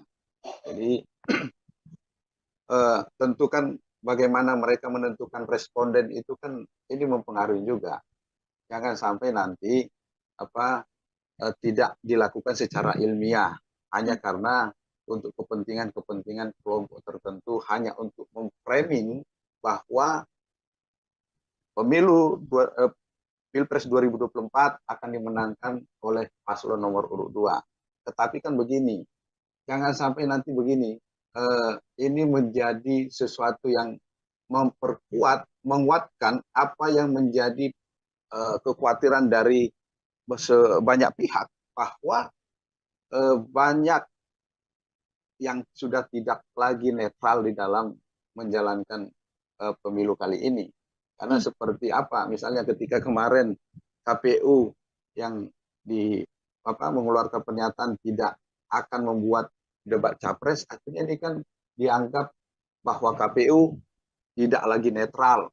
Karena ini kan memang ada dasarnya bagaimana ketika MK juga memutuskan masalah uji material terhadap undang-undang pemilu terkait dengan batas usia juga dianggap menjalankan kepentingan kelompok tertentu ataupun kepentingan penguasa ataupun pihak-pihak tertentu. Termasuk adanya pernyataan-pernyataan dari misalnya salah satu jurnalis yang mengungkapkan bahwa ada usaha untuk menggiring Polri itu agar tidak netral. Kan gitu. Kemudian bagaimana misalnya mengangkat orang-orang di jabatan-jabatan strategis yang dianggap dekat dengan Pak Jokowi sejak masih di Surakarta. Misalnya seperti terakhir bagaimana pengangkatan Panglima karena dianggap dekat dengan Pak Jokowi pada saat beliau masih menjadi Komandan Kodim di Surakarta. Jadi ini kan akhirnya memperkuat apa yang menjadi kekhawatiran banyak pihak bahwa pemilu memang hasilnya sudah diketahui ya seperti tadi. Jangan sampai seperti adanya sesuatu kekhawatiran di masyarakat sehingga ada ungkapan bahwa pemilu kali ini hanya menunggu siapa diumumkan. Jadi bukan menunggu hasilnya. Jadi kalau dari situ kan berarti sudah rasa pesimisme dari masyarakat kita terhadap kejujuran, keadilan dari pelaksanaan pemilu kali ini sangat dipertanyakan. Makanya marilah jangan coba membangun framing-framing yang coba menggiring kepada suatu hasil yang ini hanya untuk mementingkan kepentingan kepada salah satu calon. Jadi kalaupun misalnya lembaga survei itu coba mengumumkan hasilnya memenangkan pasangan nomor urut 2 ataupun nomor urut yang lainnya, silakan jelaskan bagaimana metode yang mereka lakukan dan buka secara jujur bagaimana mereka melakukan itu. Jadi jangan sampai ini hanya dijadikan alat untuk bagaimana mereka bisa memenangkan hasil pilpres dengan cara-cara yang tidak jujur, tidak benar. Tapi apakah kemudian bisa mempengaruhi elektabilitas yang saat ini tinggi sekali oleh paslon nomor urut 2 dengan blunder-blunder yang dilakukan oleh Mas Gibran ini? Kalau dari pandangan Bang Fernando seperti apa? Saya ada mendengar gini, Mbak. Ada dilakukan analisis terhadap media sosial ya. Bagaimana tentang goyang gemoy itu atau tentang gimmick gemoy. Ternyata sekarang ini sudah terjadi tren penurun negatif malah terhadap image itu. Apalagi sekarang kan coba diangkat bahwa, mohon maaf, itu ternyata salah satu merek untuk pasir kotoran kucing. Jadi ini kan sesuatu yang negatif sudah coba trennya udah berdampak negatif. Sehingga ketika itu menjadi dampak negatif tentunya tidak akan membuat pengaruh yang positif kepada hasil survei, tentunya akan berdampak negatif juga, tidak akan sesuatu yang image yang negatif menghasilkan sesuatu yang positif. Kalau misalnya popularitas, oke, bisa meningkatkan popularitas, tetapi tidak berbanding lurus dengan peningkatan elektabilitas karena orang yang dikenal belum tentu akan berpengaruh negatif terhadap elektabilitasnya. Jadi ini tentu sesuatu yang bagi saya belum seperti itulah yang bahwa elektabilitasnya begitu tinggi di pasangan nomor urut 2. Saya masih ragu terhadap hasil tersebut. Oke, Bang Fernando, ada sedikit keraguan dari hasil survei sejumlah lembaga yang menyatakan bahwa Prabowo Gibran ini angkanya bahkan sampai di atas 50%, seperti itu ya Bang ya? Iya, karena kan kalau kita lihat ya, misalnya pasangan nomor urut 3, Pak Ganjar dan Pak Mahfud. Ini kan kalau dilihat dari hasil beberapa survei juga kan di angka 40% kan gitu, di angka 36. Terus Mas Anies kira-kira cuma dapat berapa persen kan gitu. Jadi ya cobalah membangun membangun branding itu ya dengan cara-cara yang kalau ini secara menggunakan metode yang ilmiah ya harus dibuktikan juga secara ilmiahnya bagaimana misalnya mereka melakukan survei itu, terus kemudian bagaimana mereka menentukan respondennya, terus kemudian ini di daerah mana saja kan harus dibuka secara jelas, jangan sampai masyarakat kita itu semakin tidak percaya terhadap lembaga-lembaga survei, karena lembaga survei ini sebenarnya kan metode ilmiah, cara-cara sesuatu yang dilakukan dengan cara-cara yang ilmiah, jangan sampai tercederai hanya karena untuk kepentingan sesaat lah, karena kita harus tetap mempertahankan bagaimana sesuatu yang ilmiah itu betul-betul bisa tetap bertahan ya untuk kepentingan ilmiah, bukan hanya sekedar lebih mengutamakan untuk mencari materi kan, tetapi harus juga mengedepankan bahwa ini memang untuk kepentingan sesuatu yang menguji yang belum terbukti kan gitu dengan cara-cara yang ilmiah. Oke, baik. Ini kan sudah kampanye ya, Bang Fernando. Banyak agenda-agenda dari pasangan calon nomor urut 1, nomor urut 2, dan juga nomor urut 3.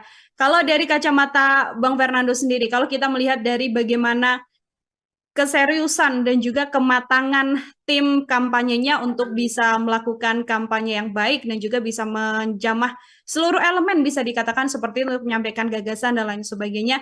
Di kondisi sekarang ini dengan start yang sama-sama dari tanggal 28 November seperti itu, siapa yang menurut kacamata Bang Fernando tracknya sudah sesuai dan berjalan dengan begitu serius begitu di antara ketiga kandidat ini, Bang? Ya, kalau kembali lagi, kalau saya melihat yang belum serius itu hanya nomor urut 2. Karena kan bagaimana mereka misalnya coba menghadirkan gagasan memberikan makanan sehat, makanan gratis dan susu gratis kepada kepada anak didik untuk Indonesia Emas. Tetapi kan mereka tidak coba menjelaskan ini, kenapa sih melakukan itu, terus dari mana anggarannya, berapa besarannya, bagaimana untuk melakukannya. Jadi apa hubungannya dengan memberikan susu dengan makan gratis dengan Indonesia Emas 2024 kan 2045. Karena kalau kita lihat selama ini ternyata negara kita bisa menghasilkan generasi-generasi muda yang memang mampu, memang bisa bersaing, dan bahkan banyak kan kalau kita lihat ternyata mampu untuk tingkat internasional tanpa harus ada program pemberian susu dan makan gratis. Itu. Terus kemudian kalau kita lihat nomor urut 1, pasangan capres-cawapres nomor urut 1, ini kan bagaimana mereka coba melakukan dengan konsep perubahan, mereka sudah sangat jelas mengkampanyekan dan memaparkan apa-apa saja yang mereka akan lakukan, walaupun beberapa kali misalnya cawapres juga sama, cawapresnya melakukan blunder juga dengan pernyataan-pernyataannya. Terus kemudian pasangan nomor urut 3, ini juga kan sudah sangat jelas mereka ketika mereka coba membuat gagasan percepatan Indonesia maju kan gitu. Jadi apa-apa saja misalnya seperti apa yang kita bicarakan beberapa waktu lalu misalnya, ketika melakukan hilirisasi.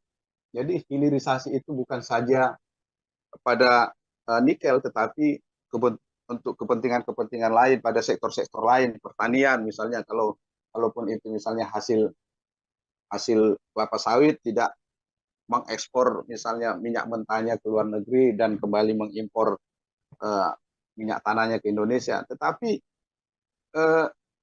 ini kan sudah sangat jelas apa yang akan mereka lakukan. Sehingga kalau saya melihat pasangan nomor urut 1 dan nomor urut 3 sudah siap ketika mereka dipercaya itu sudah siap apa yang mereka akan kerjakan, apa yang mereka lakukan, dan masyarakat akan memahami dan masyarakat juga akan bisa menuntut ketika apa yang mereka sampaikan itu tidak terwujud. Tetapi ketika kita melihat pasangan nomor urut 2 untuk mencapai Indonesia emas di 2045, apa-apa saja yang harus dilakukan harus masyarakat kan harus tahu.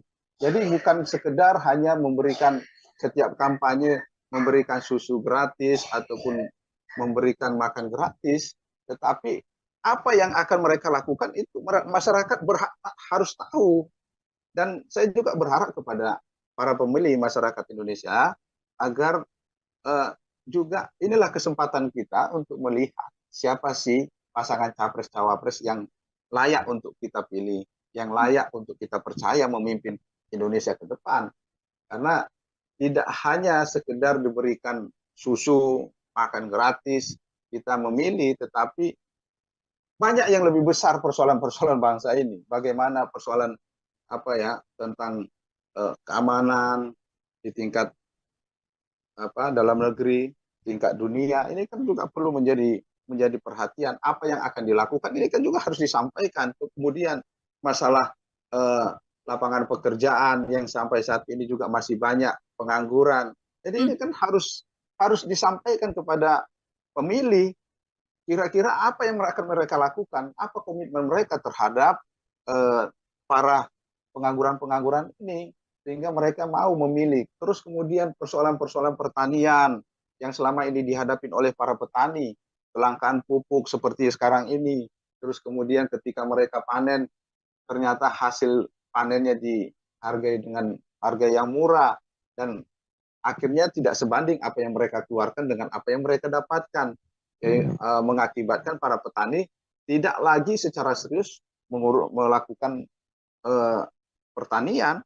Akhirnya ya banyak lahan pertanian yang beralih fungsi. Jadi jangan kita berharap, pemerintah jangan berharap akan ada swasembada pangan kalau masih pemerintah ataupun capres-cawapres itu belum bisa secara serius menyampaikan kepada masyarakat apa yang akan mereka lakukan, misalnya seperti untuk kepentingan petani, kepentingan nelayan, kepentingan para pencari kerja. Ini kan sesuatu yang harus disampaikan untuk bisa diketahui, dipahami oleh para pemilih.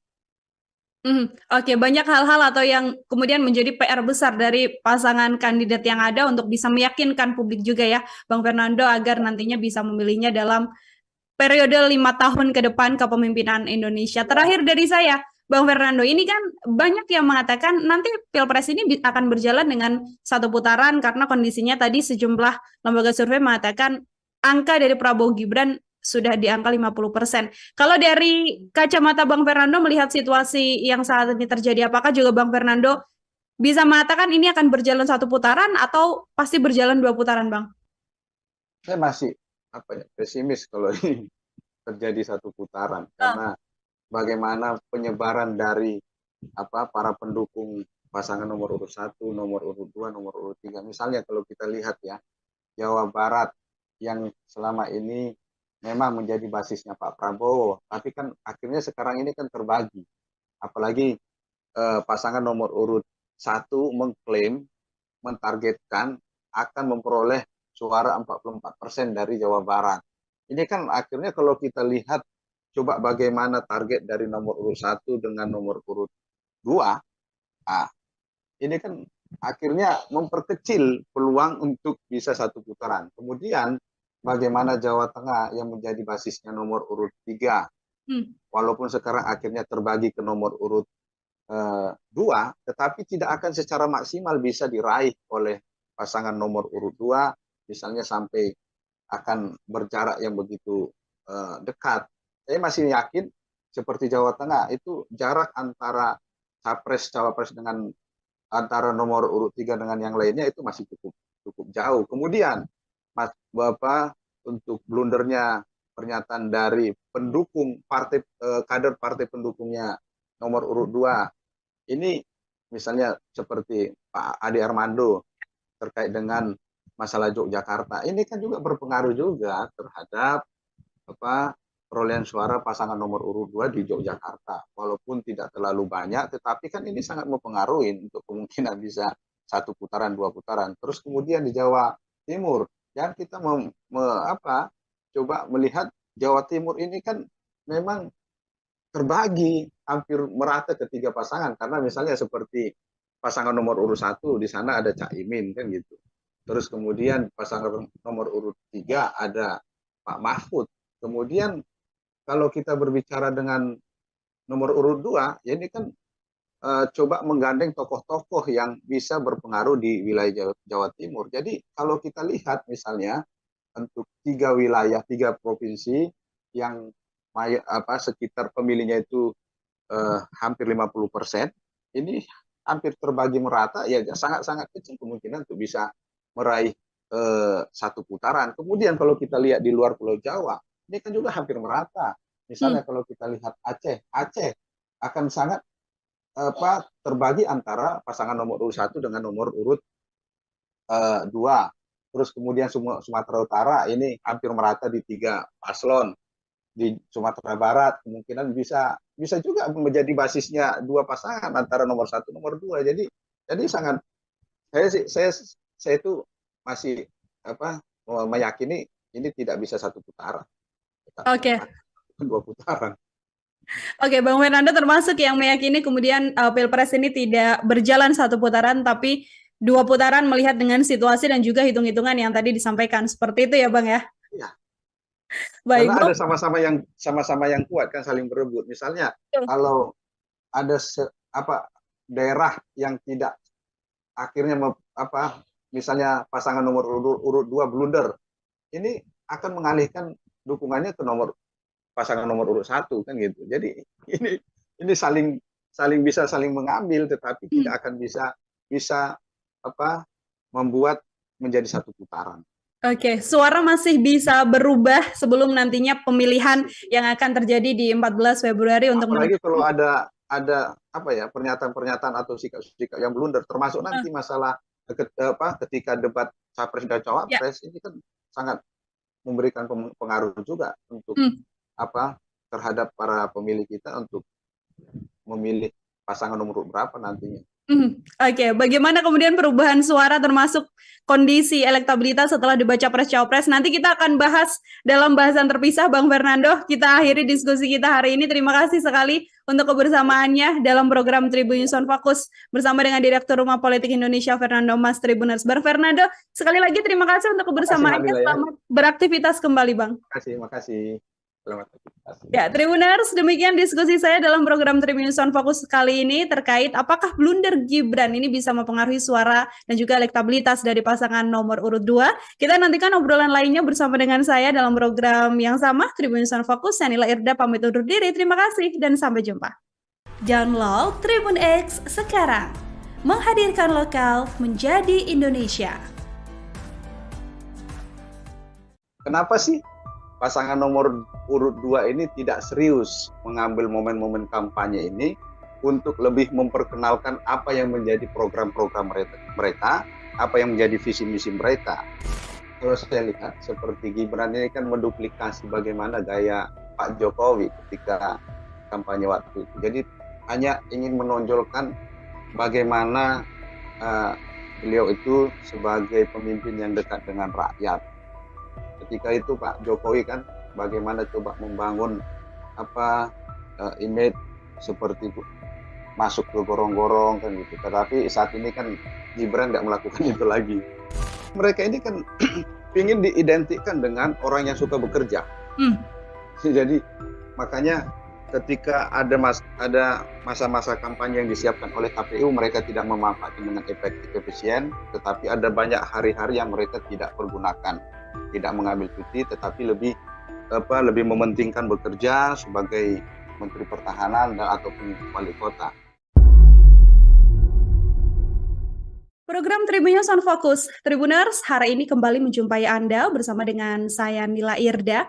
Belakangan ini seluruh capres dan juga calon wakil presiden sudah mulai melakukan kampanye politiknya, termasuk juga dengan pasangan nomor urut 1, nomor urut 2, dan juga pasangan nomor urut 3. Namun yang juga belakangan ini menjadi trending di sejumlah media sosial adalah calon wakil presiden nomor urut 2, yaitu Mas Gibran Rakabuming Raka yang terhitung sejak beberapa kali melakukan kampanye, namun justru blunder yang terjadi di setiap agenda kampanyenya ini terlihat begitu besar, Tribuners. Termasuk juga yang terakhir adalah kampanye yang dilakukan di Jakarta dan juga di Tangerang yang dilakukan bersama dengan sang istri yang lokasinya diantaranya adalah di CFD Jakarta. Untuk membahas hal tersebut, apakah ada kemungkinan blunder-blunder dari sosok Gibran Rakabuming Raka ini akan merugikan kubu Prabowo Subianto yang elektabilitasnya saat ini sedang di atas angin? Kita membahasnya bersama dengan Direktur Politik Indonesia, ada Bang Fernando Sitorus, ada Bang Fernando Mas bersama dengan saya di sambungan Zoom. Bang Fernando,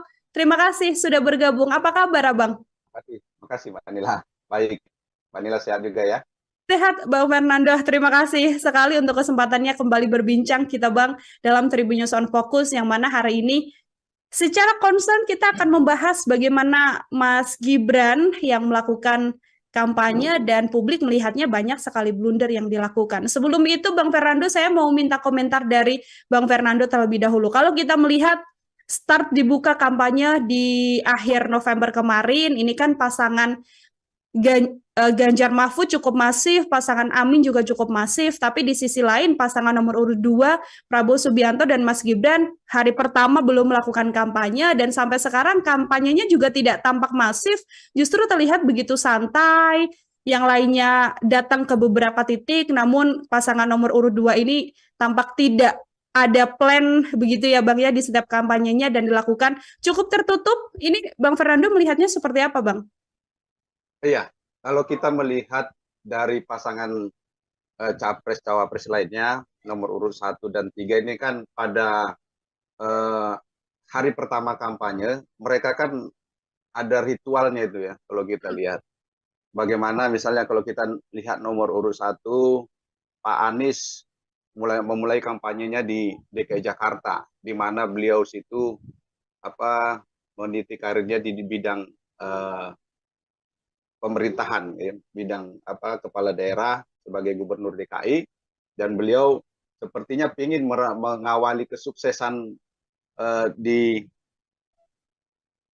tingkat nasional, juga mengawali dari tingkat DKI, karena pada saat pilkada DKI beliau meraih kesuksesan.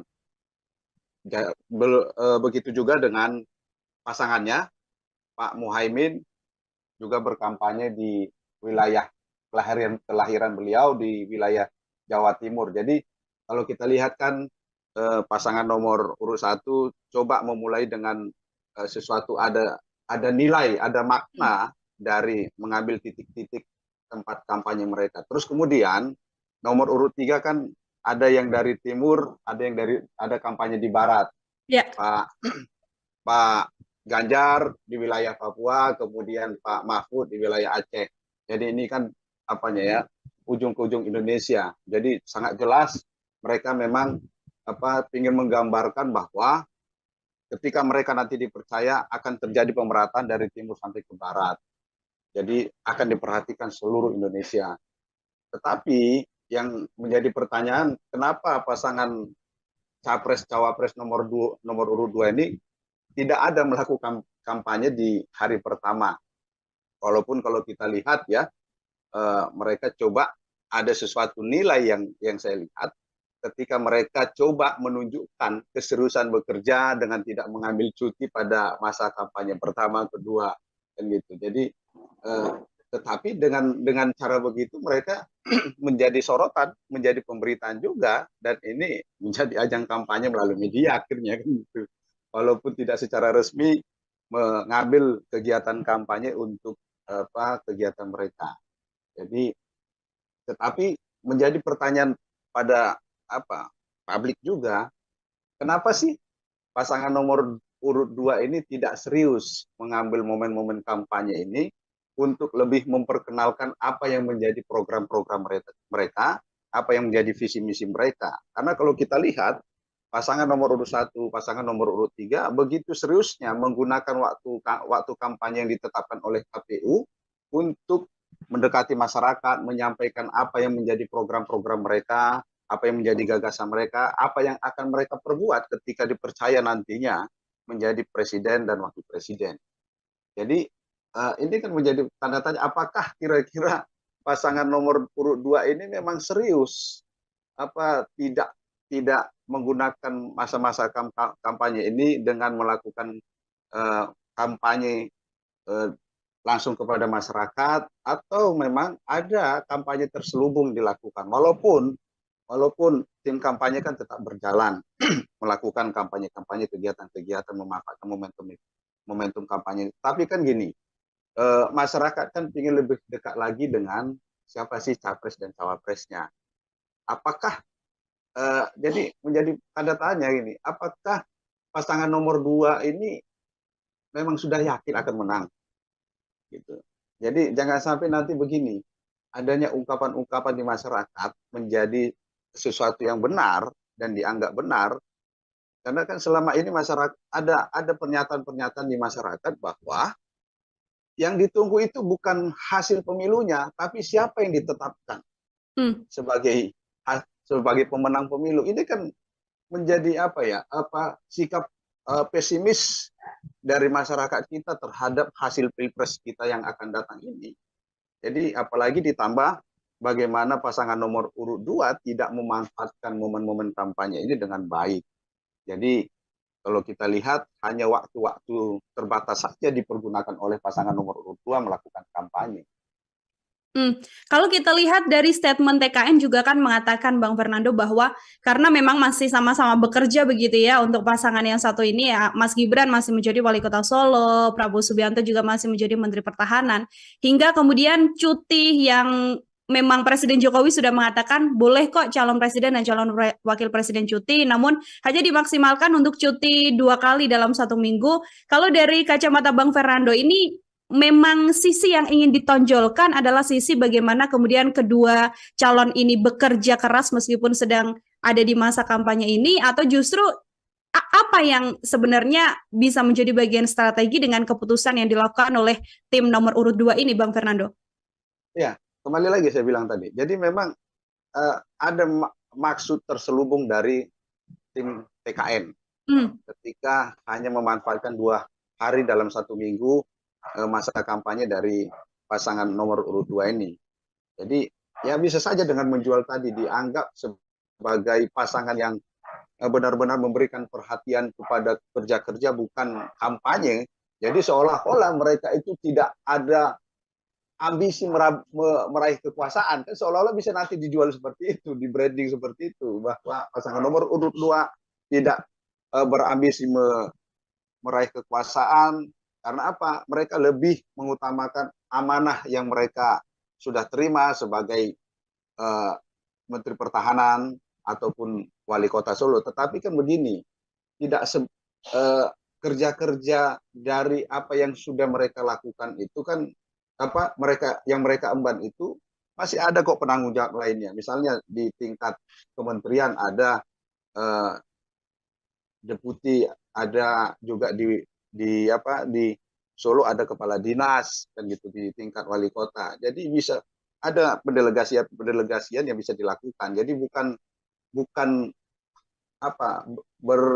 bersembunyi di balik kerja-kerja ini untuk menolak lebih dekat dengan masyarakat. Oke, baik Bang Fernando. Ini setelah memasuki masa kampanye begitu ya, Mas Gibran ini kan juga tercatat sudah beberapa kali turun ke masyarakat, namun yang juga masih belum berakhir untuk kemudian membicarakan sosok seorang Gibran ini ketika di kampanyenya justru yang terjadi adalah blunder yang dilakukan begitu ya oleh Mas Gibran, Bang Fernando. Kalau kita mencatat ini dari catatan saya, yang pertama adalah ketika Mas Gibran ini melakukan kampanye di CFD Jakarta, yang mana Bawaslu juga sampai memberikan warning begitu ya, karena memang di CFD Jakarta ini tidak diperbolehkan untuk melakukan kampanye, pun juga dengan aksi Mas Gibran yang minim sekali melakukan diskusi bersama dengan masyarakat, namun yang ada adalah bagi-bagi susu gratis, seperti itu, kemudian memberikan kaos dan lain sebagainya. Bagaimana komentar Bang Fernando?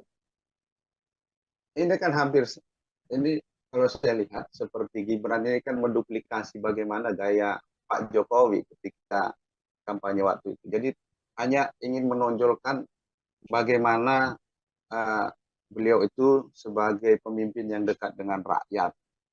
Ketika itu Pak Jokowi kan bagaimana coba membangun image seperti masuk ke gorong-gorong kan gitu. Tetapi saat ini kan Gibran nggak melakukan itu lagi.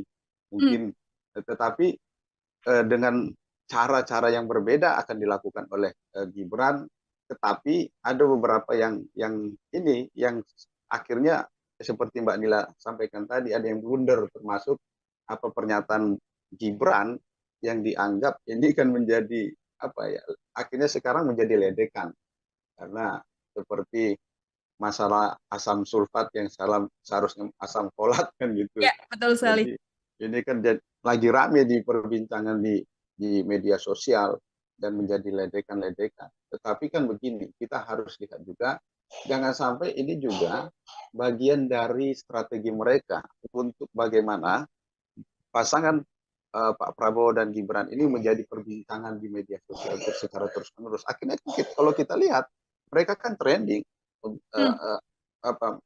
tentang pernyataan Gibran tersebut, walaupun kesannya itu negatif, tetapi kan mereka akan bisa mengemas lagi bahwa itu hanyalah kesalahan mengucapkan kan gitu, dan ini dianggap sesuatu hal yang lumrah. Tetapi menjadi catatan, kan ada suatu ungkapan di masyarakat kita bahwa politisi itu tidak boleh salah, tetapi boleh bohong.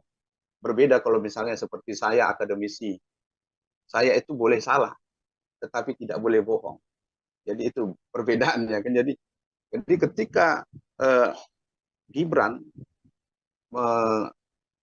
mengeluarkan kata-kata yang salah dan juga ada ungkapan-ungkapan yang tidak tepat, ini kan akhirnya diingat. Tetapi ya ini lagi, bagaimana masing-masing tim kampanye bisa memanfaatkan momen-momen itu menjadi nilai positif. Jadi sekarang kan kalau kita lihat, mungkin saja tim TKN itu membiarkan ini menjadi perbincangan di media sosial dan di masyarakat kita, tetapi secara perlahan mereka akan bisa menggiring ini menjadi sesuatu yang positif. Itu jadi ini bisa saja itu sengaja dilontarkan supaya menjadi perbincangan. Oke, sengaja dilontarkan untuk kemudian menjaga nama seorang Mas Gibran ini terus menjadi perbincangan di seluruh sosial media. Seperti itu juga bisa terjadi ya, Bang Fernando? Karena kan gini, Mbak Nila, masyarakat kita ini gampang melupakan sesuatu. Ya. Jadi sedangkan sesuatu yang salah aja, kotor aja bisa dilupakan gitu. Apalagi ini hanya masalah salah ucap gitu. Yang penting dibicarakan dulu. Jadi tinggal bagaimana nanti tim kampanye nasional ini merubah menjadi sesuatu yang positif bagi kepentingan pasangan capres dan cawapres nomor urut 2 tersebut. Oke, baik. Masih terkait Mas Gibran juga, Bang Fernando, di beberapa agenda seperti di antara agenda diskusi publik atau debat publik begitu ya. Ada yang memang agendanya menghadirkan cawapres, namun Mas Gibran juga absen, tidak hadir. Bahkan di salah satu agenda diskusi bersama dengan Mas Gibran juga Mas Gibran sempat berstatement bahwa jangan terus minta saya yang memberikan solusi begitu, karena justru publik atau orang-orang yang hadir pada saat itu jauh lebih pintar daripada Mas Gibran. Terkait gaya yang kemudian dilakukan oleh Mas Gibran, yang publik seolah-olah bisa menganggap ini sepertinya sosok yang satu ini tampak tidak terlalu suka berdiskusi atau tidak terlalu suka berdebat begitu. Bang Fernando, seperti apa dari kacamata Anda, Bang? Ya, kan kembali. Jadi mereka ini kan ingin diidentikan dengan orang yang suka bekerja. Jadi makanya ketika ada masa-masa kampanye yang disiapkan oleh KPU, mereka tidak memanfaatkan dengan efektif efisien, tetapi ada banyak hari-hari yang mereka tidak pergunakan, tidak mengambil cuti, tetapi lebih mementingkan bekerja sebagai Menteri Pertahanan dan ataupun wali kota. Jadi pertama itu mereka ingin mengidentikan mereka adalah orang yang bekerja dan berkomitmen terhadap tanggung jawab yang diberikan. Sehingga ketika mereka ada kesempatan berdialog dengan masyarakat, ruang diskusi itu tidak dibuka dengan baik. Karena bisa saja juga ini salah satu menutupi ketidakmampuan dari mungkin saja Gibran tidak bisa menguasai forum akhirnya nanti yang bisa saja menjadi sesuatu yang tidak baik bagi pasangan nomor urut 2 tersebut. Jadi apalagi kan begini, di dalam suatu diskusi dengan Mbak Rosi kan misalnya, kan di situ Gibran coba membangun dialog yang tidak serius dengan Mbak Rosi misalnya, dengan coba memancing Mbak Rosi mempertanyakan siapa sih tim beliau kan gitu, konsultan beliau. Jadi kalau kita lihat memang cara berkomunikasi Gibran itu ya coba dibangun sesuatu yang tidak serius, karena ya seperti tadi bisa saya yakin ini kan bagian dari arahan konsultan pasangan nomor urut 2 tersebut. Jadi bagaimana Gibran melakukan komunikasi, bagaimana Pak Prabowo juga melakukan komunikasi. Akhirnya kan kalau kita lihat bagaimana coba ketika apa menjadi persoalannya, jadi jawabnya dengan goyang kan gitu, dengan joget. Jadi ini kan bukan sesuatu yang memberikan solusi sebenarnya. Karena bagaimanapun juga Indonesia ini banyak persoalan, banyak yang harus dituntaskan, banyak yang harus dilakukan oleh pemimpinnya. Tidak cukup dengan hanya berjoget, bergoyang, ataupun tidak cukup hanya berdiam. Tetapi bagaimana seorang pemimpin itu bisa menghadirkan gagasan, bukan hanya bergantung kepada orang-orang di sekitarnya, tetapi pemimpin itu juga harus memiliki visi misi yang jelas, harus memiliki program-program yang jelas, sehingga mereka tahu melakukannya, mereka bisa melakukannya dengan baik, bukan bergantung terhadap orang-orang di sekitarnya. Sehingga kalaupun orang-orang sekitarnya coba ingin melencengkan dari program-program yang seharusnya, dia tahu kan gitu. Karena bagaimanapun juga berdasarkan pengalaman banyak orang di sekitar yang bertujuannya untuk kepentingan pihak-pihak tertentu. Kalau seorang pemimpin, baik itu presiden atau wakil presiden, tidak kuat dalam hal pemikiran, dalam hal visi misi, akhirnya akan digiring oleh orang-orang yang berkepentingan di sekitarnya. Makanya perlu melakukan pendekatan kepada masyarakat, menyampaikan apa yang menjadi pokok gagasannya, sehingga masyarakat tahu, masyarakat mengerti. Akhirnya ketika masyarakat tahu, masyarakat mengerti, masyarakat akan memilih. Jadi bukan malah dibalik, sekali-sekali masyarakat yang memberikan solusi, karena kan yang menawarkan sesuatu itu ya seharusnya seorang pemimpin berdasarkan apa yang sudah digali dari masyarakat. Tentunya kan selama ini tim sudah melakukan apa sih yang menjadi persoalan-persoalan besar dari bangsa dan negara ini, apa yang menjadi program-program utama, dan inilah yang harus dikomunikasikan, harus dikuasain oleh calon presiden dan wakil presiden, sehingga ketika dia terpilih dia akan mampu melakukannya, bukan lagi nanti bertanya dan bukan lagi nanti harus belajar ke orang-orang sekitarnya, sehingga ya bisa saja nanti dengan mudah dimanfaatkan untuk kepentingan pihak-pihak tertentu. Oke, yang justru harus ditonjolkan adalah bagaimana ide dan gagasan seperti itu ya, Bu Irvander, bukan justru apa yang kemudian disuguhkan pada publik dan tidak memberikan gambaran jelas apakah nantinya bisa menjadi pemimpin untuk 5 tahun ke depan ataupun tidak. Kalau dari angka elektabilitas, ini kan memang pasangan Prabowo dan juga Gibran kan di beberapa survei angkanya paling tertinggi, Bang Fernando. Bahkan ada yang sudah menyatakan di atas 50%, yang artinya bisa memenangkan Pilpres atau kontestasi ini dalam satu periode seperti itu. Saya sebelum ya betul sekali dalam satu putaran. Saya nanti mau minta komentar apakah ini akan berdampak. Tapi sebelumnya saya mau minta Bang Fernando untuk menyampaikan analisisnya terlebih dahulu. Bagaimana kemudian dengan situasi kampanye yang tadi Bang Fernando sampaikan, seperti tidak begitu serius kalau dibandingkan dengan pasangan nomor 1 dan juga nomor 3, tapi justru angka elektabilitasnya saat ini posisinya selalu nomor 1, Bang.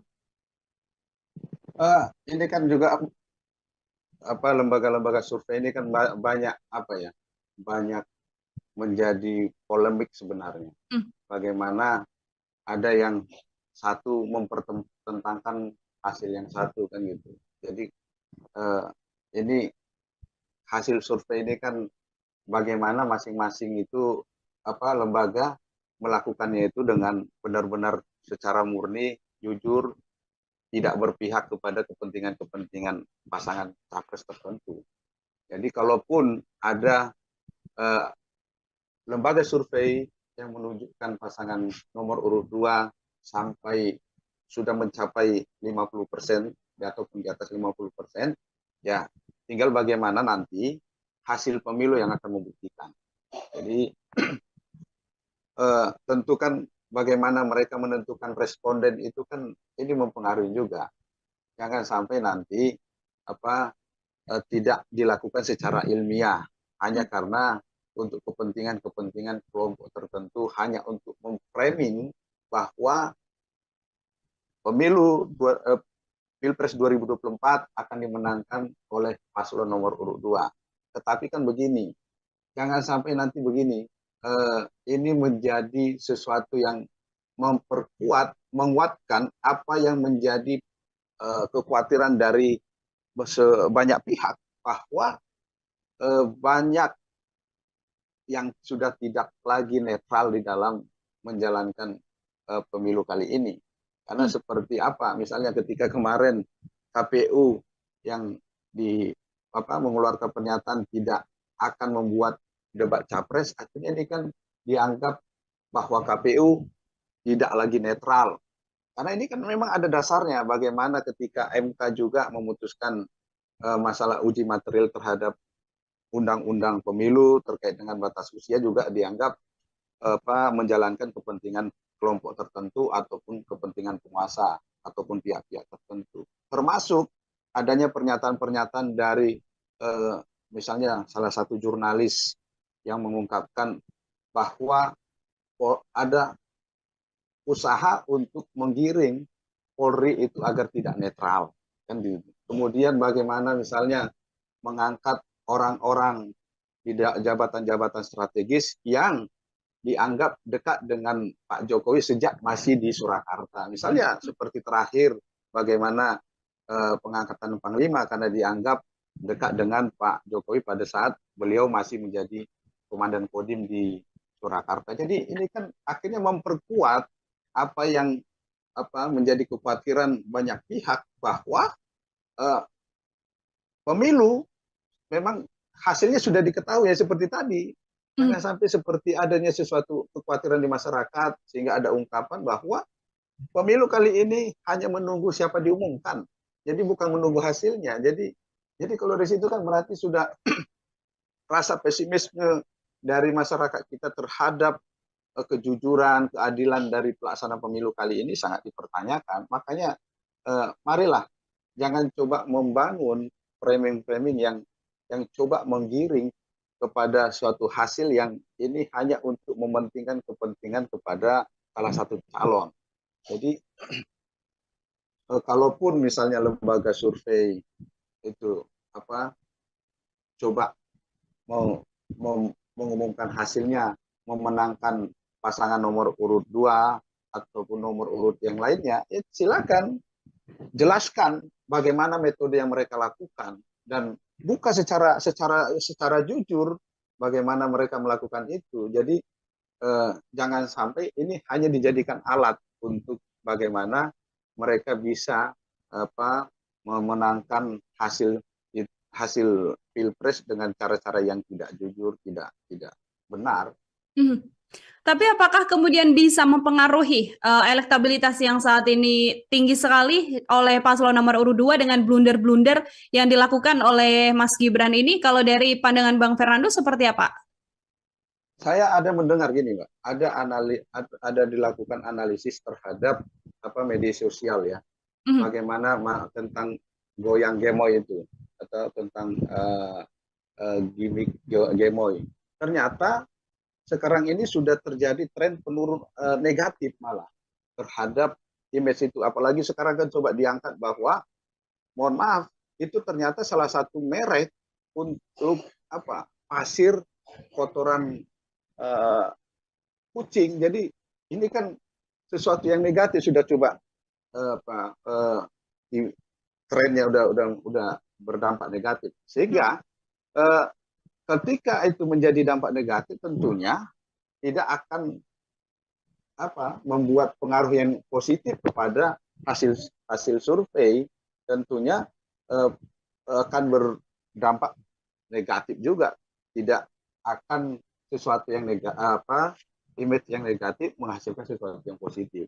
Kalau masalah kalau misalnya popularitas, oke, bisa meningkatkan popularitas, tetapi tidak berbanding lurus dengan peningkatan elektabilitas, karena orang yang dikenal belum tentu akan berpengaruh negatif terhadap elektabilitasnya.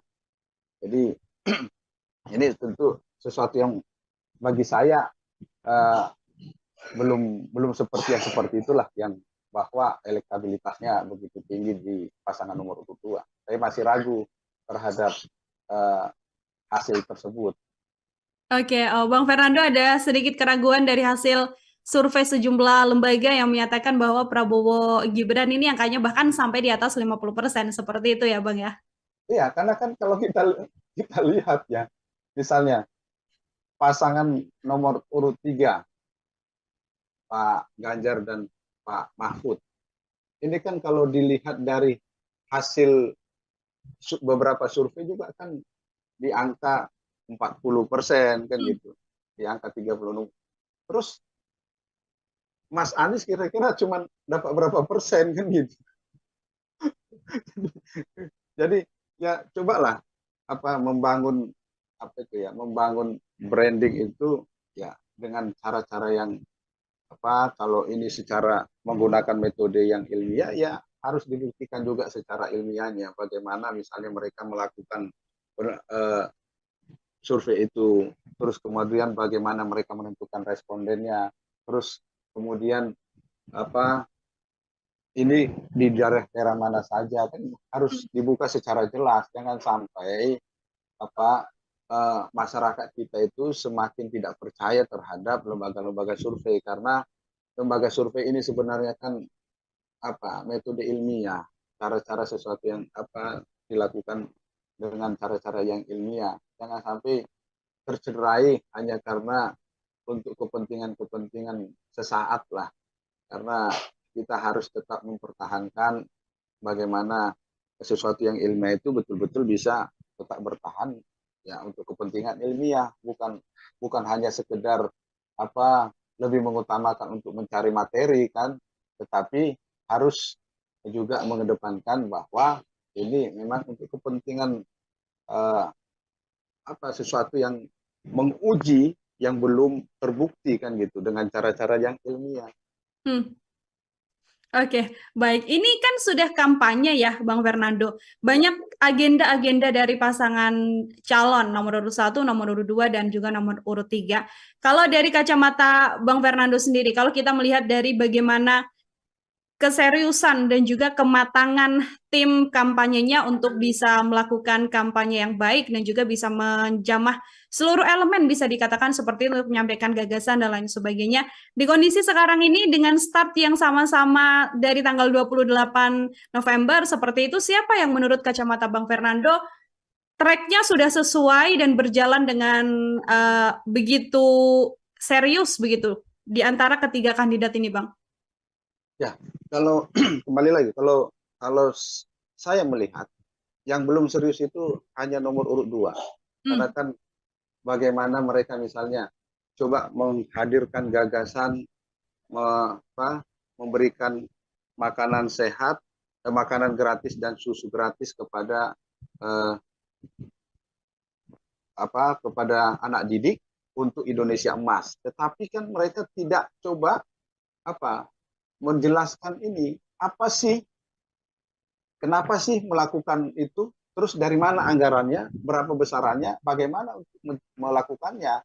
Jadi apa hubungannya dengan memberikan susu dengan makan gratis dengan Indonesia Emas 2024 kan gitu, 2045.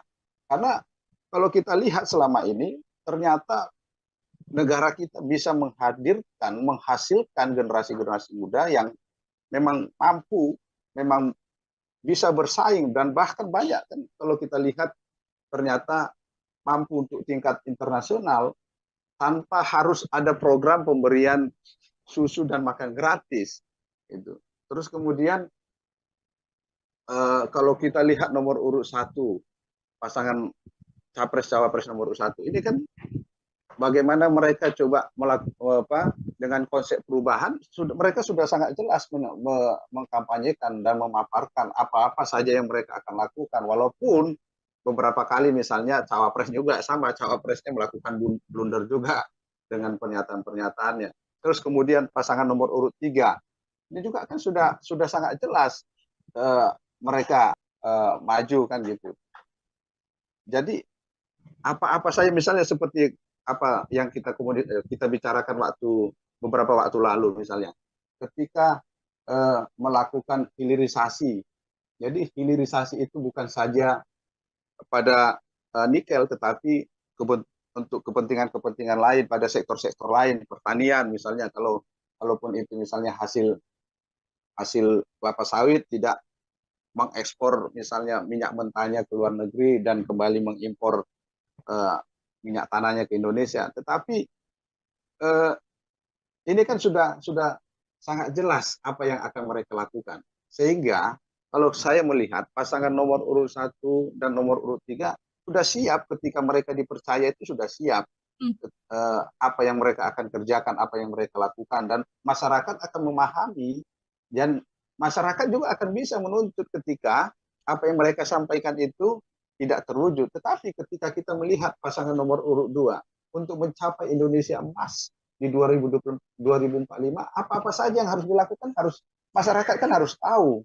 Jadi bukan sekedar hanya memberikan setiap kampanye memberikan susu gratis ataupun memberikan makan gratis, tetapi apa yang akan mereka lakukan itu masyarakat harus tahu. Dan saya juga berharap kepada para pemilih masyarakat Indonesia agar juga inilah kesempatan kita untuk melihat siapa sih pasangan capres-cawapres yang layak untuk kita pilih, yang layak untuk kita percaya memimpin Indonesia ke depan. Karena tidak hanya sekedar diberikan susu, makan gratis, kita memilih, tetapi banyak yang lebih besar persoalan-persoalan bangsa ini. Bagaimana persoalan tentang keamanan di tingkat dalam negeri, tingkat dunia, ini kan juga perlu menjadi perhatian. Apa yang akan dilakukan ini kan juga harus disampaikan. Kemudian masalah lapangan pekerjaan yang sampai saat ini juga masih banyak pengangguran. Jadi ini kan harus disampaikan kepada pemilih. Kira-kira apa yang akan mereka lakukan, apa komitmen mereka terhadap para pengangguran-pengangguran ini, sehingga mereka mau memilih. Terus kemudian persoalan-persoalan pertanian yang selama ini dihadapi oleh para petani, kelangkaan pupuk seperti sekarang ini. Terus kemudian ketika mereka panen, ternyata hasil panennya dihargai dengan harga yang murah, dan akhirnya tidak sebanding apa yang mereka keluarkan dengan apa yang mereka dapatkan. Mengakibatkan para petani tidak lagi secara serius melakukan pertanian. Akhirnya ya banyak lahan pertanian yang beralih fungsi. Jadi jangan kita berharap, pemerintah jangan berharap akan ada swasembada pangan kalau masih pemerintah ataupun capres cawapres itu belum bisa secara serius menyampaikan kepada masyarakat apa yang akan mereka lakukan, misalnya seperti untuk kepentingan petani, kepentingan nelayan, kepentingan para pencari kerja. Ini kan sesuatu yang harus disampaikan untuk bisa diketahui, dipahami oleh para pemilih.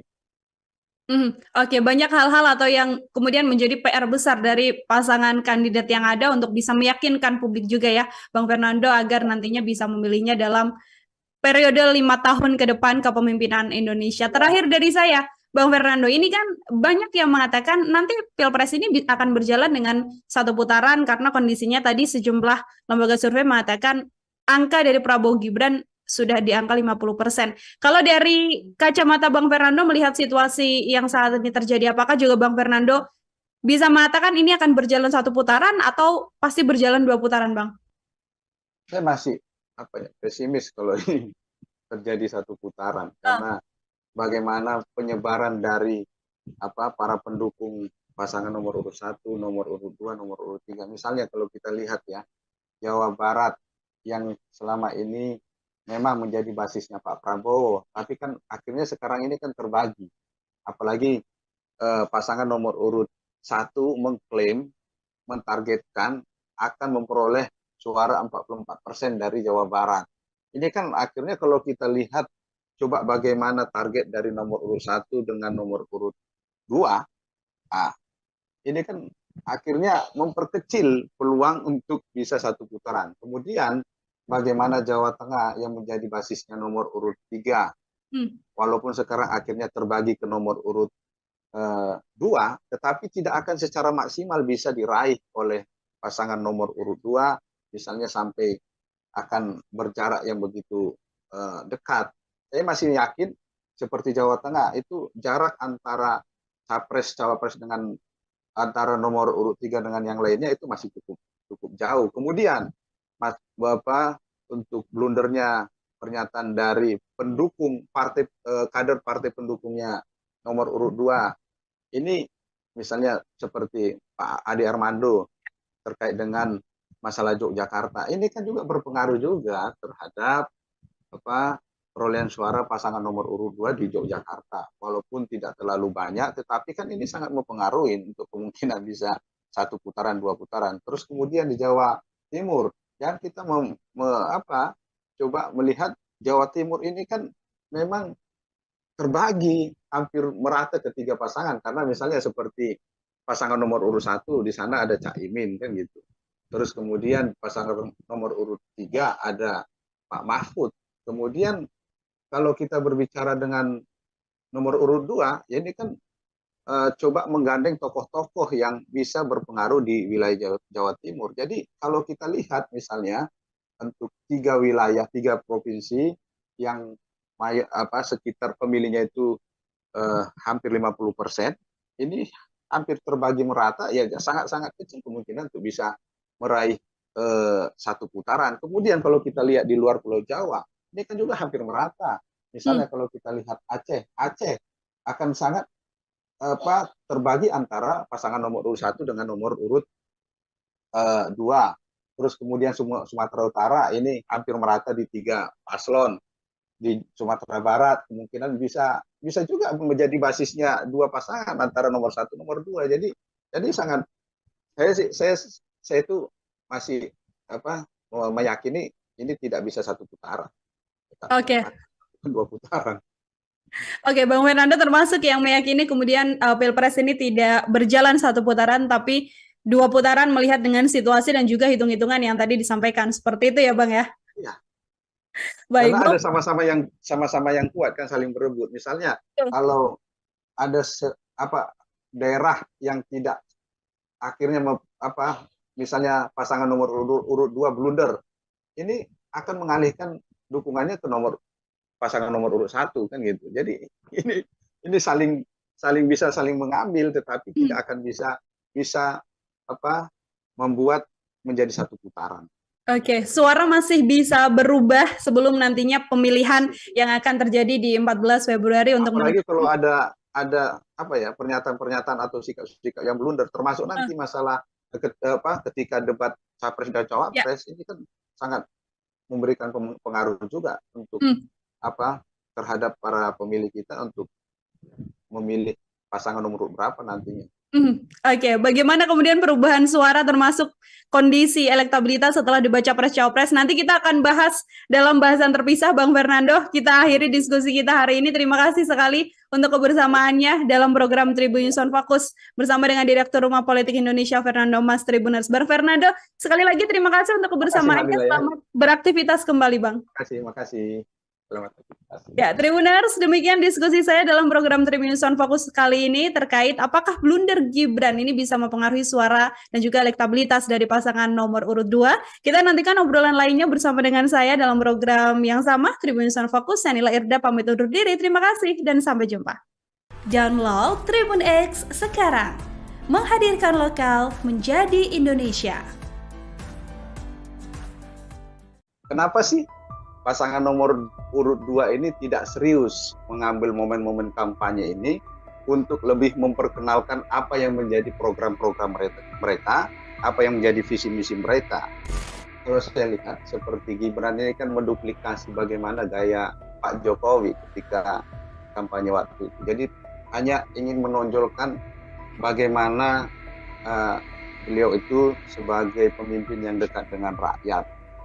Ketika itu Pak Jokowi kan bagaimana coba membangun image seperti masuk ke gorong-gorong kan gitu. Tetapi saat ini kan Gibran nggak melakukan itu lagi. Mereka ini kan ingin diidentikan dengan orang yang suka bekerja.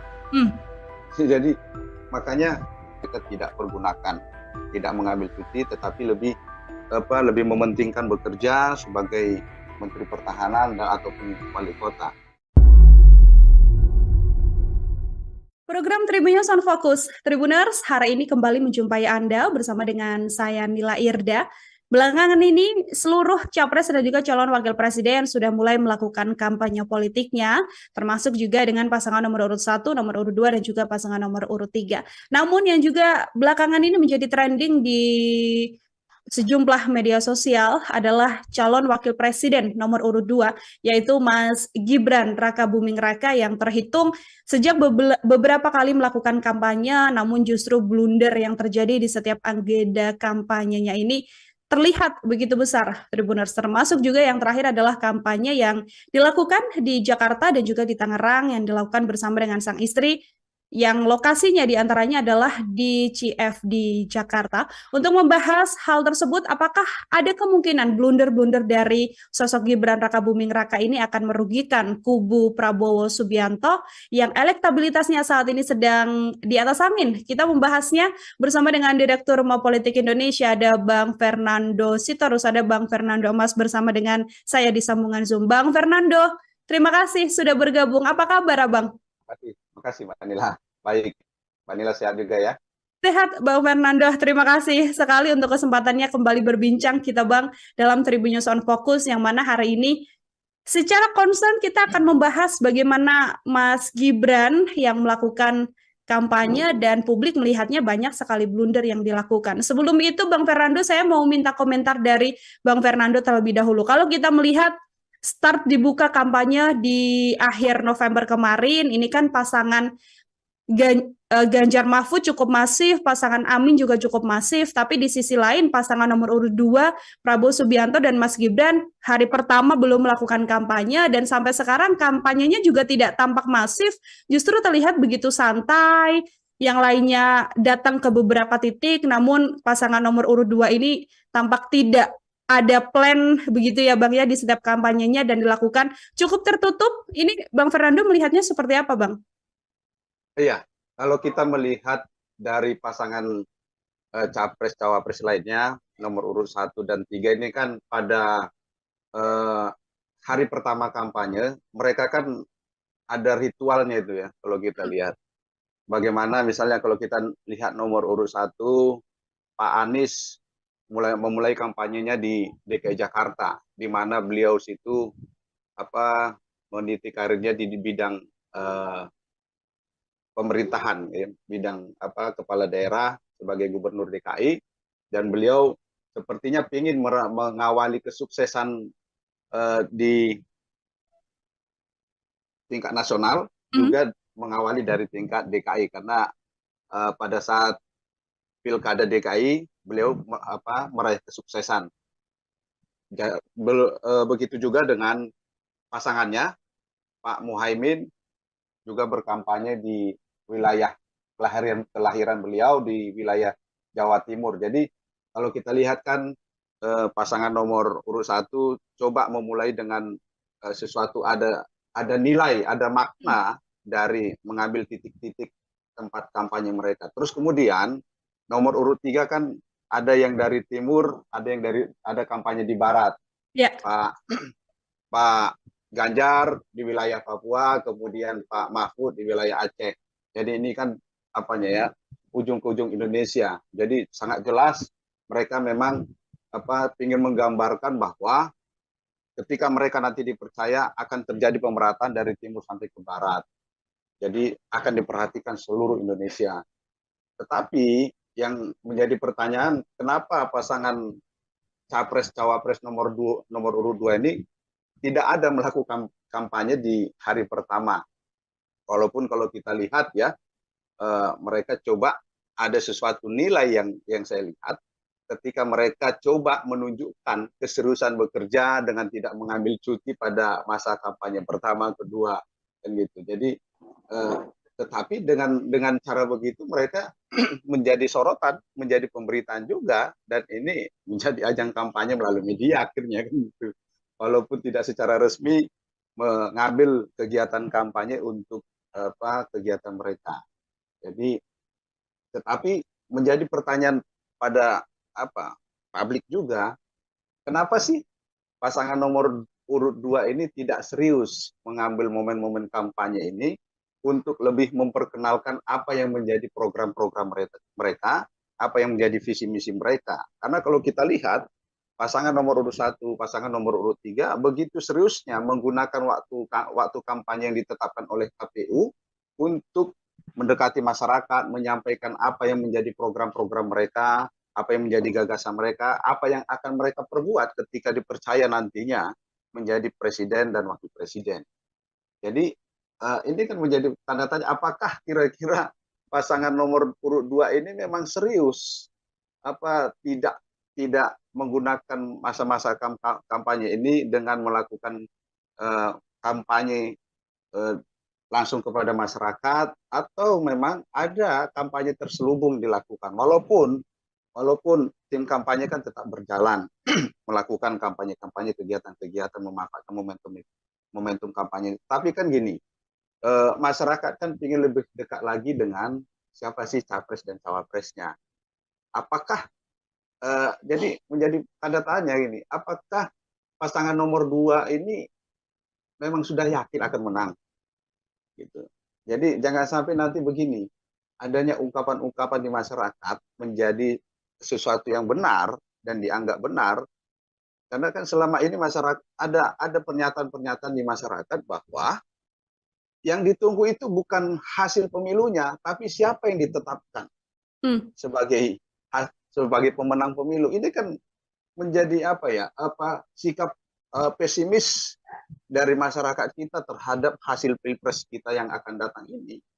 Jadi apalagi ditambah bagaimana pasangan nomor urut 2 tidak memanfaatkan momen-momen kampanye ini dengan baik. Jadi kalau kita lihat hanya waktu-waktu terbatas saja dipergunakan oleh pasangan nomor urut 2 melakukan kampanye. Kalau kita lihat dari statement TKN juga kan mengatakan Bang Fernando bahwa karena memang masih sama-sama bekerja begitu ya untuk pasangan yang satu ini ya, Mas Gibran masih menjadi wali kota Solo, Prabowo Subianto juga masih menjadi Menteri Pertahanan, hingga kemudian cuti yang memang Presiden Jokowi sudah mengatakan boleh kok calon presiden dan calon wakil presiden cuti, namun hanya dimaksimalkan untuk cuti 2 kali dalam 1 minggu. Kalau dari kacamata Bang Fernando ini, memang sisi yang ingin ditonjolkan adalah sisi bagaimana kemudian kedua calon ini bekerja keras meskipun sedang ada di masa kampanye ini, atau justru apa yang sebenarnya bisa menjadi bagian strategi dengan keputusan yang dilakukan oleh tim nomor urut 2 ini, Bang Fernando? Ya, kembali lagi saya bilang tadi. Jadi memang ada maksud terselubung dari tim TKN ketika hanya memanfaatkan 2 hari dalam 1 minggu masa kampanye dari pasangan nomor urut 2 ini. Jadi ya bisa saja dengan menjual tadi dianggap sebagai pasangan yang benar-benar memberikan perhatian kepada kerja-kerja bukan kampanye. Jadi seolah-olah mereka itu tidak ada ambisi meraih kekuasaan, kan seolah-olah bisa nanti dijual seperti itu, di branding seperti itu, bahwa pasangan nomor urut 2 tidak berambisi meraih kekuasaan. Karena apa? Mereka lebih mengutamakan amanah yang mereka sudah terima sebagai Menteri Pertahanan ataupun Wali Kota Solo. Tetapi kan begini, tidak kerja-kerja dari apa yang sudah mereka lakukan itu kan mereka emban itu masih ada kok penanggung jawab lainnya. Misalnya di tingkat kementerian ada deputi, ada juga di Solo ada kepala dinas kan gitu, di tingkat wali kota. Jadi bisa ada pendelegasian yang bisa dilakukan. Jadi bukan bersembunyi di balik kerja-kerja ini untuk menolak lebih dekat dengan masyarakat. Oke, baik Bang Fernando. Ini setelah memasuki masa kampanye begitu ya, Mas Gibran, ini kan juga tercatat sudah beberapa kali turun ke masyarakat, namun yang juga masih belum berakhir untuk kemudian membicarakan sosok seorang Gibran ini ketika di kampanyenya justru yang terjadi adalah blunder yang dilakukan begitu ya oleh Mas Gibran, Bang Fernando. Kalau kita mencatat ini dari catatan saya, yang pertama adalah ketika Mas Gibran ini melakukan kampanye di CFD Jakarta, yang mana Bawaslu juga sampai memberikan warning begitu ya, karena memang di CFD Jakarta ini tidak diperbolehkan untuk melakukan kampanye, pun juga dengan aksi Mas Gibran yang minim sekali melakukan diskusi bersama dengan masyarakat, namun yang ada adalah bagi-bagi susu gratis, seperti itu, kemudian memberikan kaos dan lain sebagainya. Bagaimana komentar Bang Fernando?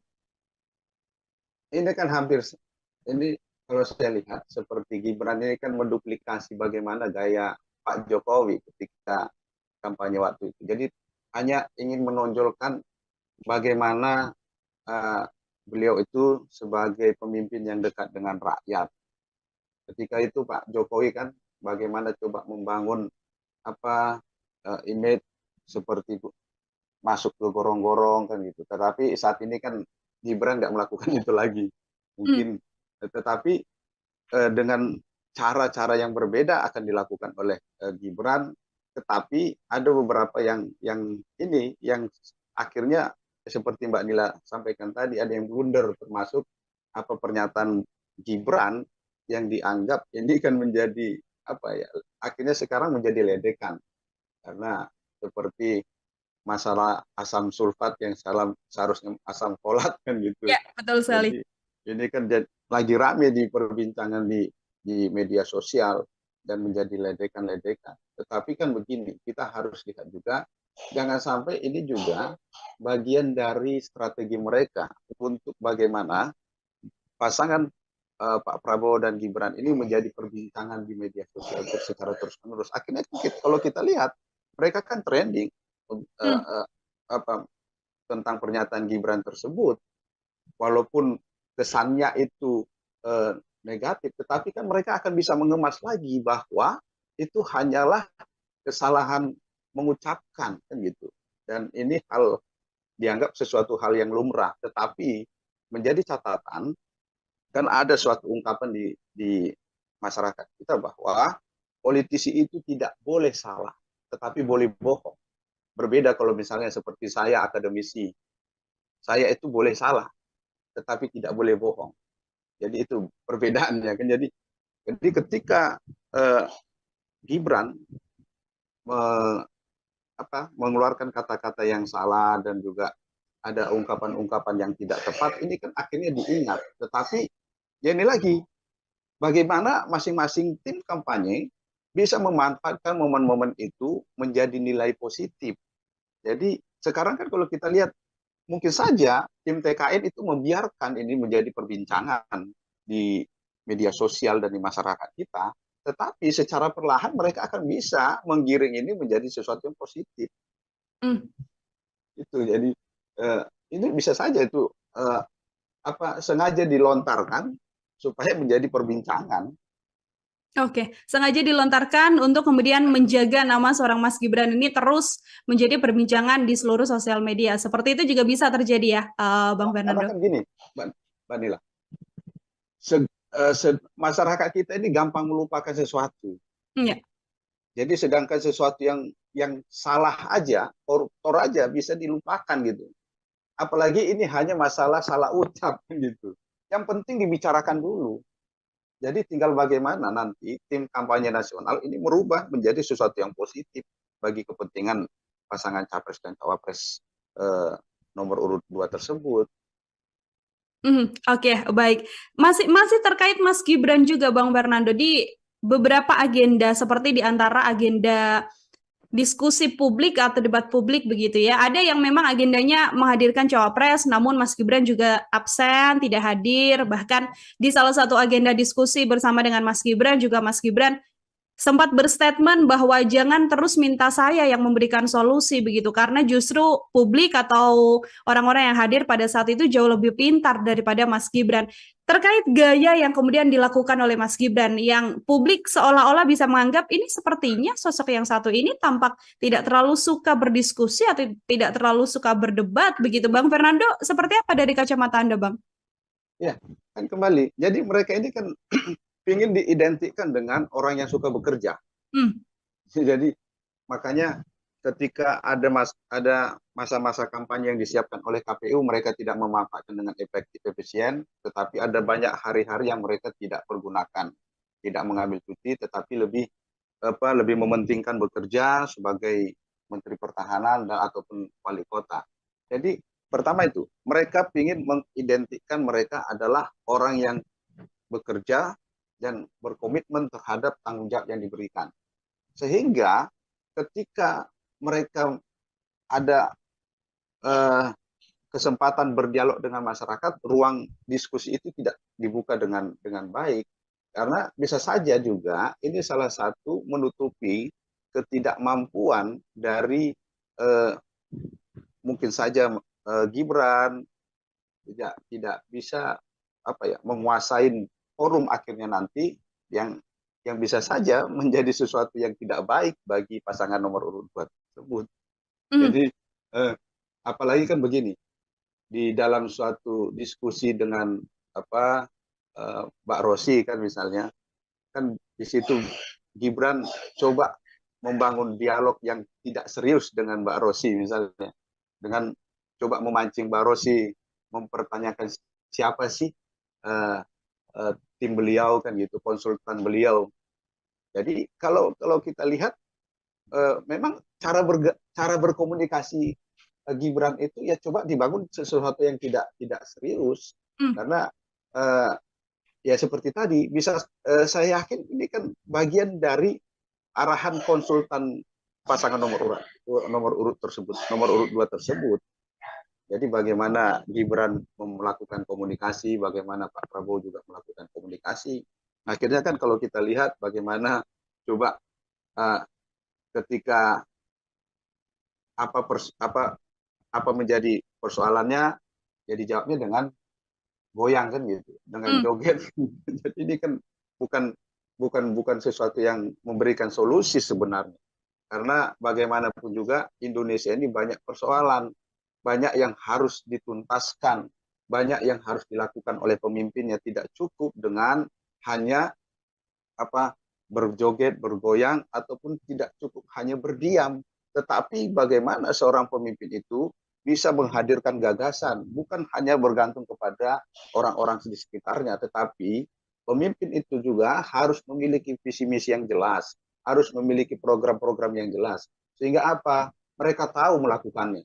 Mereka bisa melakukannya dengan baik, bukan bergantung terhadap orang-orang di sekitarnya. Sehingga kalaupun orang-orang sekitarnya coba ingin melencengkan dari program-program yang seharusnya, dia tahu kan gitu.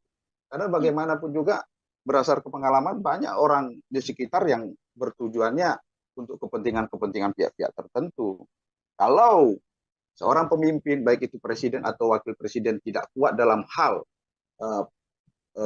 pemikiran, dalam hal visi misi, akhirnya apa? Akan digiring oleh orang-orang yang berkepentingan di sekitarnya. Makanya perlu melakukan pendekatan kepada masyarakat, menyampaikan apa yang menjadi pokok gagasannya, sehingga apa? Masyarakat tahu masyarakat mengerti. Akhirnya apa? Ketika masyarakat tahu, masyarakat mengerti, masyarakat akan memilih. Jadi bukan malah dibalik. Sekali-sekali masyarakat yang memberikan solusi. Karena kan yang menawarkan sesuatu itu ya seharusnya uh, seorang pemimpin berdasarkan apa yang sudah digali dari masyarakat. Tentunya kan selama ini tim sudah melakukan apa sih yang menjadi persoalan-persoalan besar dari bangsa dan negara ini, apa yang menjadi program-program utama, dan inilah yang harus dikomunikasikan, harus dikuasain oleh calon presiden dan wakil presiden, sehingga ketika dia terpilih dia akan mampu melakukannya, bukan lagi nanti bertanya dan bukan lagi nanti harus belajar ke orang-orang sekitarnya, sehingga apa ya bisa saja nanti dengan mudah dimanfaatkan untuk kepentingan pihak-pihak tertentu. Mhm. Oke, yang justru harus ditonjolkan adalah bagaimana ide dan gagasan seperti itu ya, Bu Irvander, bukan justru apa yang kemudian disuguhkan pada publik dan tidak memberikan gambaran jelas apakah nantinya bisa menjadi pemimpin untuk 5 tahun ke depan ataupun tidak. Kalau dari angka elektabilitas, ini kan memang pasangan Prabowo dan juga Gibran kan di beberapa survei angkanya paling tertinggi, Bang Fernando. Bahkan ada yang sudah menyatakan di atas 50%, yang artinya bisa memenangkan Pilpres atau kontestasi ini dalam satu periode seperti itu. Saya sebelum ya betul sekali dalam satu putaran. Saya nanti mau minta komentar apakah ini akan berdampak. Tapi sebelumnya saya mau minta Bang Fernando untuk menyampaikan analisisnya terlebih dahulu. Bagaimana kemudian dengan situasi kampanye yang tadi Bang Fernando sampaikan, seperti tidak begitu serius kalau dibandingkan dengan pasangan nomor 1 dan juga nomor 3, tapi justru angka elektabilitasnya saat ini posisinya selalu nomor 1, Bang. Ini kan juga apa lembaga-lembaga survei ini kan banyak apa ya, banyak menjadi polemik sebenarnya. Bagaimana ada yang satu mempertentangkan hasil yang satu kan gitu. Jadi ini hasil survei ini kan bagaimana masing-masing itu apa lembaga melakukannya itu dengan benar-benar secara murni, jujur, tidak berpihak kepada kepentingan-kepentingan pasangan capres tertentu. Jadi kalaupun ada lembaga survei yang menunjukkan pasangan nomor urut 2 sampai sudah mencapai 50% ataupun di atas 50%, ya tinggal bagaimana nanti hasil pemilu yang akan membuktikan. Jadi tentu kan bagaimana mereka menentukan responden itu kan ini mempengaruhi juga. Jangan sampai nanti apa tidak dilakukan secara ilmiah hanya karena untuk kepentingan kelompok tertentu, hanya untuk memframing bahwa pemilu Pilpres 2024 akan dimenangkan oleh paslon nomor urut 2. Tetapi kan begini, jangan sampai nanti begini, ini menjadi sesuatu yang menguatkan apa yang menjadi kekhawatiran dari banyak pihak, bahwa banyak yang sudah tidak lagi netral di dalam menjalankan pemilu kali ini.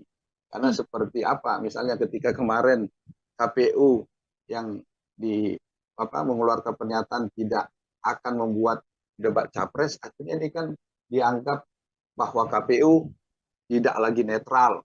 Karena ini kan memang ada dasarnya bagaimana ketika MK juga memutuskan masalah uji material terhadap undang-undang pemilu terkait dengan batas usia juga dianggap menjalankan kepentingan kelompok tertentu ataupun kepentingan penguasa ataupun pihak-pihak tertentu. Termasuk adanya pernyataan-pernyataan dari misalnya salah satu jurnalis yang mengungkapkan bahwa ada usaha untuk menggiring Polri itu agar tidak netral. Kan gitu. Kemudian bagaimana misalnya mengangkat orang-orang di jabatan-jabatan strategis yang dianggap dekat dengan Pak Jokowi sejak masih di Surakarta. Misalnya seperti terakhir bagaimana pengangkatan Panglima karena dianggap dekat dengan Pak Jokowi pada saat beliau masih menjadi Komandan Kodim di Surakarta. Jadi ini kan akhirnya memperkuat apa yang menjadi kekhawatiran banyak pihak bahwa pemilu memang hasilnya sudah diketahui ya seperti tadi. Jangan sampai seperti adanya sesuatu kekhawatiran di masyarakat sehingga ada ungkapan bahwa pemilu kali ini hanya menunggu siapa diumumkan. Jadi bukan menunggu hasilnya. Jadi kalau dari situ kan berarti sudah rasa pesimisme dari masyarakat kita terhadap kejujuran, keadilan dari pelaksanaan pemilu kali ini sangat dipertanyakan. Makanya marilah jangan coba membangun framing-framing yang coba menggiring kepada suatu hasil yang ini hanya untuk mementingkan kepentingan kepada salah satu calon. Jadi kalaupun misalnya lembaga survei itu coba mau mengumumkan hasilnya memenangkan pasangan nomor urut 2 ataupun nomor urut yang lainnya, ya silakan jelaskan bagaimana metode yang mereka lakukan dan buka secara jujur bagaimana mereka melakukan itu. Jadi jangan sampai ini hanya dijadikan alat untuk bagaimana mereka bisa memenangkan hasil pilpres dengan cara-cara yang tidak jujur, tidak benar. Tapi apakah kemudian bisa mempengaruhi elektabilitas yang saat ini tinggi sekali oleh paslon nomor urut 2 dengan blunder-blunder yang dilakukan oleh Mas Gibran ini? Kalau dari pandangan Bang Fernando seperti apa? Saya ada mendengar gini, Mbak, ada dilakukan analisis terhadap media sosial ya, bagaimana tentang goyang gemoy itu atau tentang gimmick gemoy. Ternyata sekarang ini sudah terjadi tren penurun negatif malah terhadap image itu. Apalagi sekarang kan coba diangkat bahwa, mohon maaf, itu ternyata salah satu merek untuk pasir kotoran kucing. Jadi ini kan sesuatu yang negatif sudah coba trennya udah berdampak negatif. Sehingga ketika itu menjadi dampak negatif, tentunya tidak akan membuat pengaruh yang positif kepada hasil survei. Tentunya akan berdampak negatif juga, tidak akan sesuatu yang image yang negatif menghasilkan sesuatu yang positif. Kalau misalnya popularitas, oke, bisa meningkatkan popularitas, tetapi tidak berbanding lurus dengan peningkatan elektabilitas, karena orang yang dikenal belum tentu akan berpengaruh negatif terhadap elektabilitasnya. Jadi ini tentu sesuatu yang bagi saya belum seperti itulah, yang bahwa elektabilitasnya begitu tinggi di pasangan nomor urut 2. Saya masih ragu terhadap hasil tersebut. Oke, Bang Fernando, ada sedikit keraguan dari hasil survei sejumlah lembaga yang menyatakan bahwa Prabowo Gibran ini angkanya bahkan sampai di atas 50%, seperti itu ya Bang ya? Iya, karena kan kalau kita lihat ya, misalnya pasangan nomor urut 3, Pak Ganjar dan Pak Mahfud, ini kan kalau dilihat dari hasil beberapa survei juga kan di angka 40% kan gitu, di angka 30. Terus Mas Anies kira-kira cuma dapat berapa persen kan gitu. Jadi ya cobalah membangun membangun branding itu ya dengan cara-cara yang kalau ini secara menggunakan metode yang ilmiah, ya harus dibuktikan juga secara ilmiahnya bagaimana misalnya mereka melakukan survei itu, terus kemudian bagaimana mereka menentukan respondennya, terus kemudian ini di daerah mana saja, kan harus dibuka secara jelas. Jangan sampai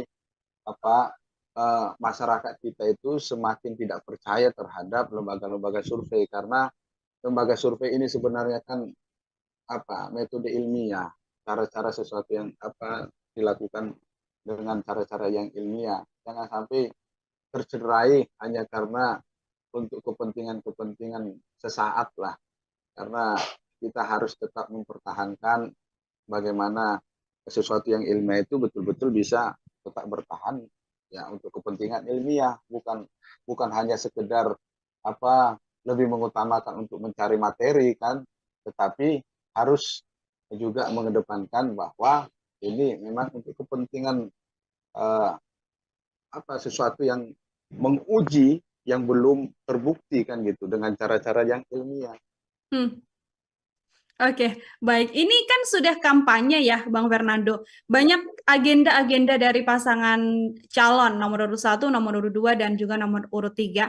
Kalau dari kacamata Bang Fernando sendiri, kalau kita melihat dari bagaimana keseriusan dan juga kematangan tim kampanyenya untuk bisa melakukan kampanye yang baik dan juga bisa menjamah seluruh elemen bisa dikatakan seperti itu, menyampaikan gagasan dan lain sebagainya. Di kondisi sekarang ini dengan start yang sama-sama dari tanggal 28 November seperti itu, siapa yang menurut kacamata Bang Fernando tracknya sudah sesuai dan berjalan dengan begitu serius begitu di antara ketiga kandidat ini, Bang? Ya, kalau kembali lagi, kalau saya melihat yang belum serius itu hanya nomor urut 2. Karena Hmm. kan bagaimana mereka misalnya coba menghadirkan gagasan memberikan makanan sehat, makanan gratis dan susu gratis kepada eh, kepada anak didik untuk Indonesia Emas. Tetapi kan mereka tidak coba menjelaskan ini apa sih, kenapa sih melakukan itu, terus dari mana anggarannya, berapa besarannya, bagaimana untuk melakukannya. Jadi apa hubungannya dengan memberikan susu dengan makan gratis dengan Indonesia Emas 2024 kan gitu, 2045. Karena kalau kita lihat selama ini ternyata negara kita bisa menghasilkan generasi-generasi muda yang memang mampu, memang bisa bersaing, dan bahkan banyak kan kalau kita lihat ternyata mampu untuk tingkat internasional tanpa harus ada program pemberian susu dan makan gratis itu. Terus kemudian kalau kita lihat nomor urut 1 pasangan capres cawapres nomor urut 1 ini kan bagaimana mereka coba melakukan dengan konsep perubahan, mereka sudah sangat jelas mengkampanyekan dan memaparkan apa-apa saja yang mereka akan lakukan, walaupun beberapa kali misalnya cawapres juga sama, cawapresnya melakukan blunder juga dengan pernyataan-pernyataannya. Terus kemudian pasangan nomor urut 3 ini juga kan sudah sangat jelas mereka ketika mereka coba membuat gagasan percepatan Indonesia maju kan gitu. Jadi apa-apa saja misalnya seperti apa yang kita bicarakan beberapa waktu lalu misalnya, ketika melakukan hilirisasi. Jadi hilirisasi itu bukan saja pada nikel, tetapi untuk kepentingan-kepentingan lain pada sektor-sektor lain, pertanian misalnya, kalaupun itu misalnya hasil kelapa sawit tidak mengekspor misalnya minyak mentahnya ke luar negeri dan kembali mengimpor minyak tanahnya ke Indonesia. Tetapi ini kan sudah sangat jelas apa yang akan mereka lakukan. Sehingga kalau saya melihat pasangan nomor urut 1 dan nomor urut 3 sudah siap, ketika mereka dipercaya itu sudah siap apa yang mereka akan kerjakan, apa yang mereka lakukan, dan masyarakat akan memahami, dan masyarakat juga akan bisa menuntut ketika apa yang mereka sampaikan itu tidak terwujud. Tetapi ketika kita melihat pasangan nomor urut 2 untuk mencapai Indonesia Emas di 2045, apa-apa saja yang harus dilakukan, masyarakat kan harus tahu. Jadi bukan sekedar hanya memberikan setiap kampanye memberikan susu gratis ataupun memberikan makan gratis, tetapi apa yang akan mereka lakukan itu masyarakat harus tahu. Dan saya juga berharap kepada para pemilih masyarakat Indonesia agar juga inilah kesempatan kita untuk melihat siapa sih pasangan capres-cawapres yang layak untuk kita pilih, yang layak untuk kita percaya memimpin Indonesia ke depan. Karena tidak hanya sekedar diberikan susu, makan gratis, kita memilih, tetapi banyak yang lebih besar persoalan-persoalan bangsa ini. Bagaimana persoalan tentang keamanan, di tingkat dalam negeri, tingkat dunia, ini kan juga perlu menjadi perhatian. Apa yang akan dilakukan ini kan juga harus disampaikan. Kemudian masalah eh, lapangan pekerjaan yang sampai saat ini juga masih banyak pengangguran. Jadi ini kan harus disampaikan kepada pemilih. Kira-kira apa yang akan mereka lakukan? Apa komitmen mereka terhadap para pengangguran-pengangguran ini, sehingga mereka mau memilih. Terus kemudian persoalan-persoalan pertanian yang selama ini dihadapi oleh para petani, kelangkaan pupuk seperti sekarang ini. Terus kemudian ketika mereka panen, ternyata hasil panennya dihargai dengan harga yang murah, dan akhirnya tidak sebanding apa yang mereka keluarkan dengan apa yang mereka dapatkan. Jadi, mengakibatkan para petani tidak lagi secara serius melakukan pertanian. Akhirnya ya banyak lahan pertanian yang beralih fungsi. Jadi jangan kita berharap, pemerintah jangan berharap akan ada swasembada pangan kalau masih pemerintah ataupun capres cawapres itu belum bisa secara serius menyampaikan kepada masyarakat apa yang akan mereka lakukan, misalnya seperti untuk kepentingan petani, kepentingan nelayan, kepentingan para pencari kerja. Ini kan sesuatu yang harus disampaikan untuk bisa diketahui, dipahami oleh para pemilih. Oke, banyak hal-hal atau yang kemudian menjadi PR besar dari pasangan kandidat yang ada untuk bisa meyakinkan publik juga ya, Bang Fernando, agar nantinya bisa memilihnya dalam periode 5 tahun ke depan kepemimpinan Indonesia. Terakhir dari saya, Bang Fernando, ini kan banyak yang mengatakan nanti Pilpres ini akan berjalan dengan satu putaran karena kondisinya tadi sejumlah lembaga survei mengatakan angka dari Prabowo Gibran sudah di angka 50%. Kalau dari kacamata Bang Fernando melihat situasi yang saat ini terjadi, apakah juga Bang Fernando bisa mengatakan ini akan berjalan satu putaran atau pasti berjalan 2 putaran, Bang?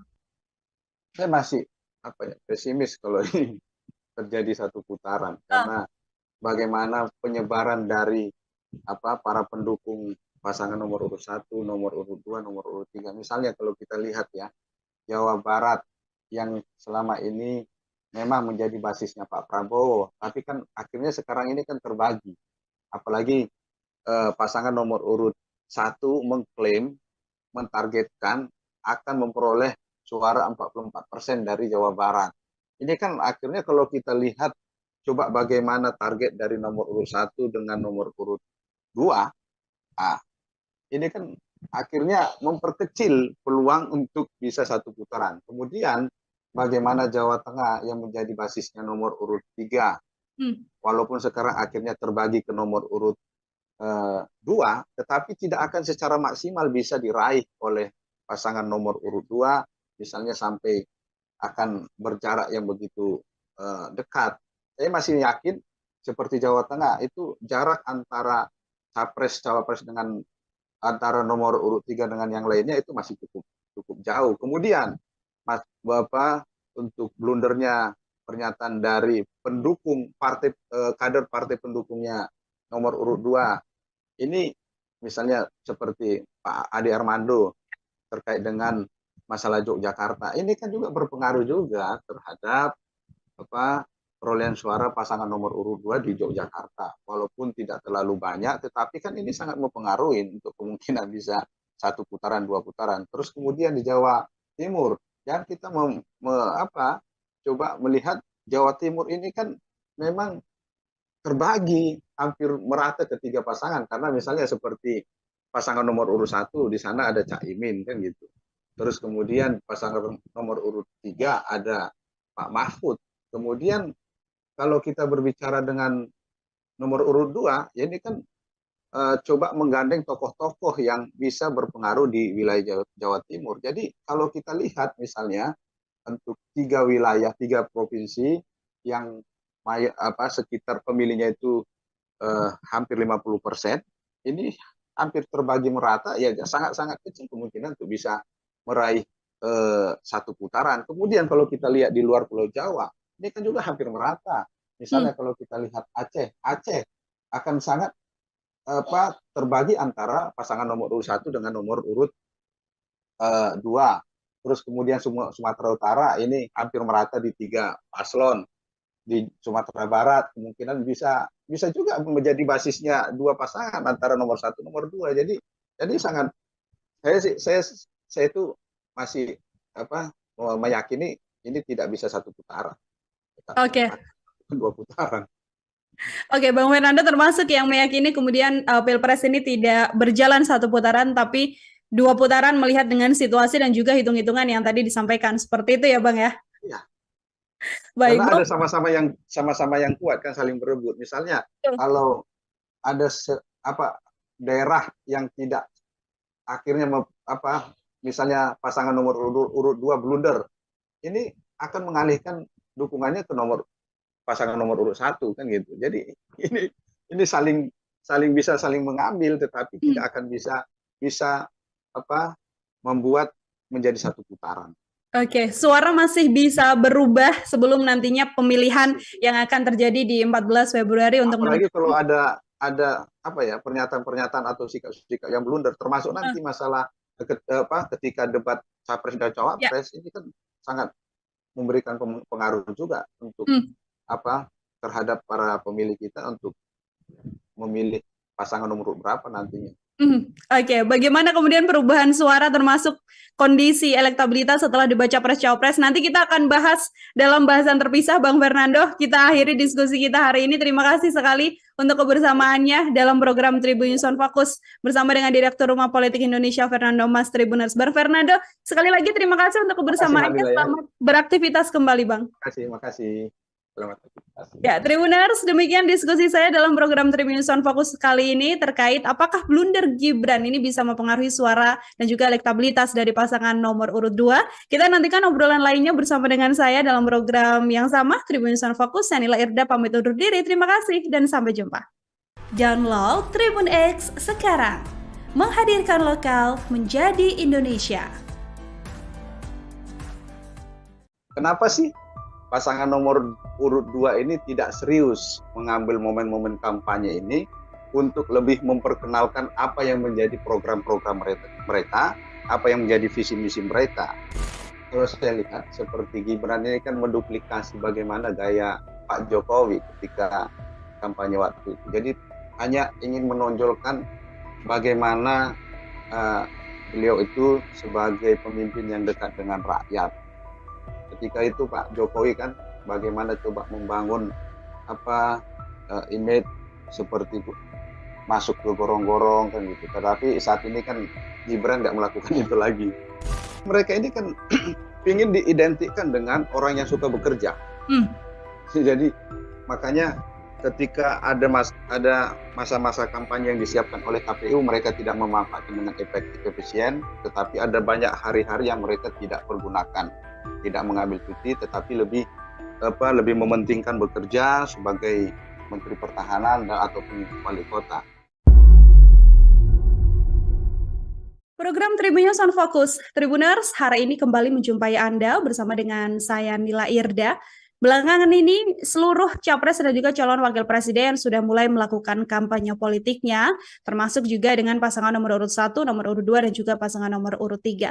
Namun yang juga belakangan ini menjadi trending di sejumlah media sosial adalah calon wakil presiden nomor urut 2, yaitu Mas Gibran Rakabuming Raka yang terhitung sejak beberapa kali melakukan kampanye, namun justru blunder yang terjadi di setiap agenda kampanyenya ini terlihat begitu besar, Tribuners. Termasuk juga yang terakhir adalah kampanye yang dilakukan di Jakarta dan juga di Tangerang yang dilakukan bersama dengan sang istri, yang lokasinya diantaranya adalah di CFD Jakarta. Untuk membahas hal tersebut, apakah ada kemungkinan blunder-blunder dari sosok Gibran Rakabuming Raka ini akan merugikan kubu Prabowo Subianto yang elektabilitasnya saat ini sedang di atas angin? Kita membahasnya bersama dengan Direktur Rumah Politik Indonesia, ada Bang Fernando Sitorus, ada Bang Fernando Mas bersama dengan saya di sambungan Zoom. Bang Fernando, terima kasih sudah bergabung. Apa kabar, Abang? Terima kasih Mbak Nila. Baik, Mbak Nila sehat juga ya?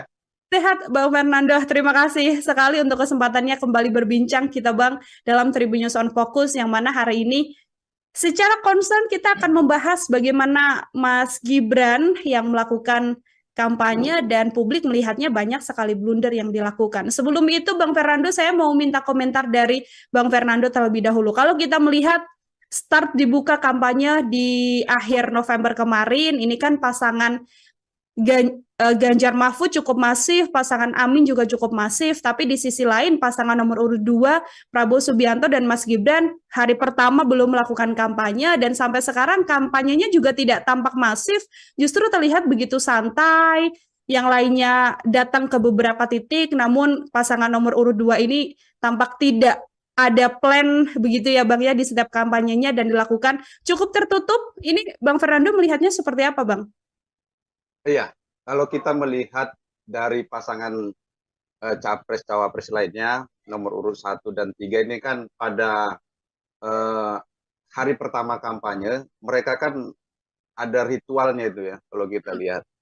Bagaimana misalnya kalau kita lihat nomor urut 1 Pak Anies memulai kampanyenya di DKI Jakarta, di mana beliau situ meniti karirnya di bidang eh, pemerintahan, ya, bidang kepala daerah sebagai gubernur DKI, dan beliau sepertinya ingin mengawali kesuksesan di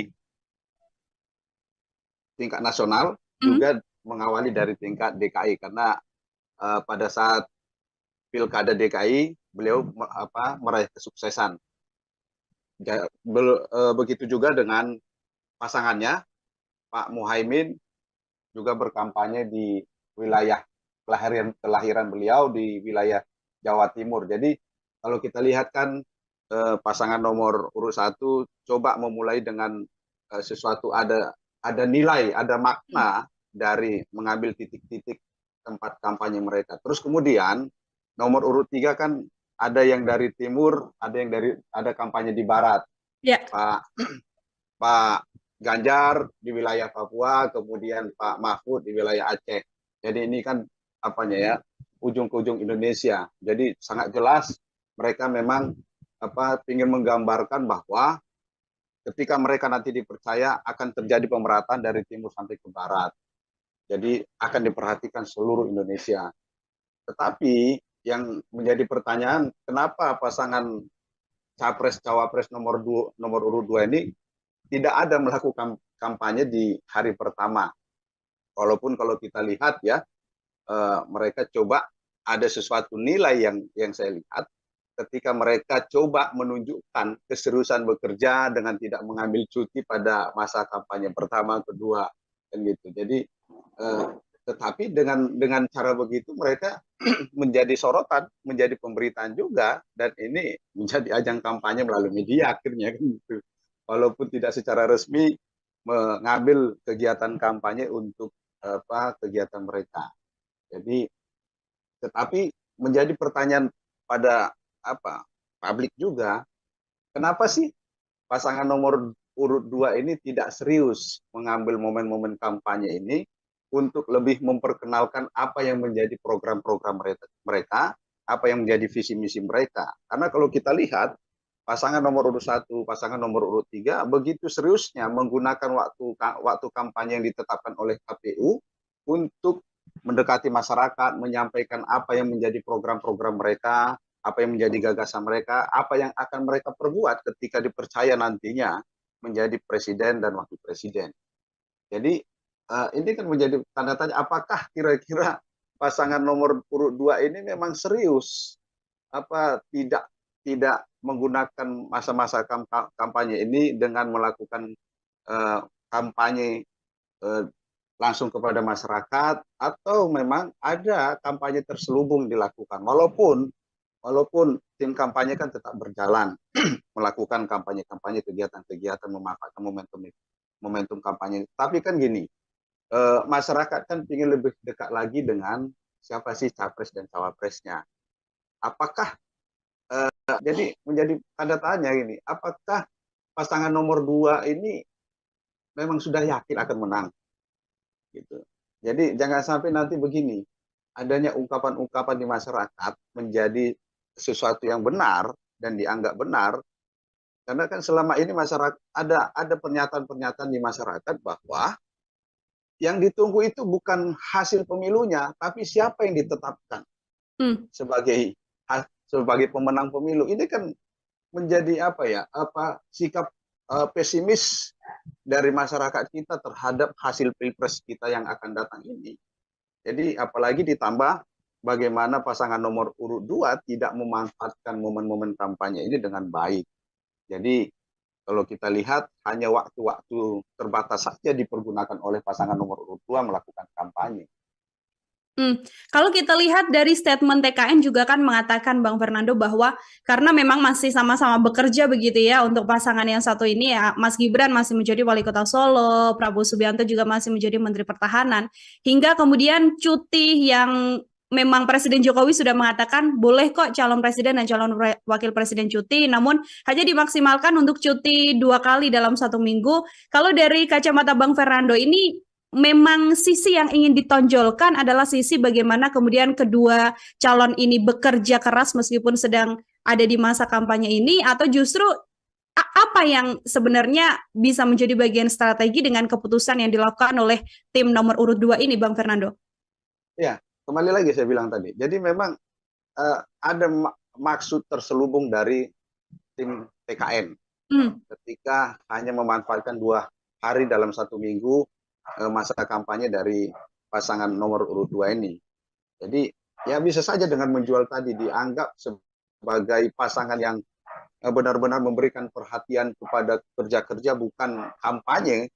Jadi seolah-olah mereka itu tidak ada ambisi meraih kekuasaan. Kan seolah-olah bisa nanti dijual seperti itu, di branding seperti itu, bahwa pasangan nomor urut 2 tidak berambisi meraih kekuasaan. Karena apa? Mereka lebih mengutamakan amanah yang mereka sudah terima sebagai Menteri Pertahanan ataupun Wali Kota Solo. Tetapi kan begini, tidak kerja-kerja dari apa yang sudah mereka lakukan itu kan mereka emban itu masih ada kok penanggung jawab lainnya. Misalnya di tingkat kementerian ada deputi, ada juga di Solo ada kepala dinas kan gitu di tingkat wali kota. Jadi bisa ada pendelegasian yang bisa dilakukan. Jadi bukan bersembunyi di balik kerja-kerja ini untuk menolak lebih dekat dengan masyarakat.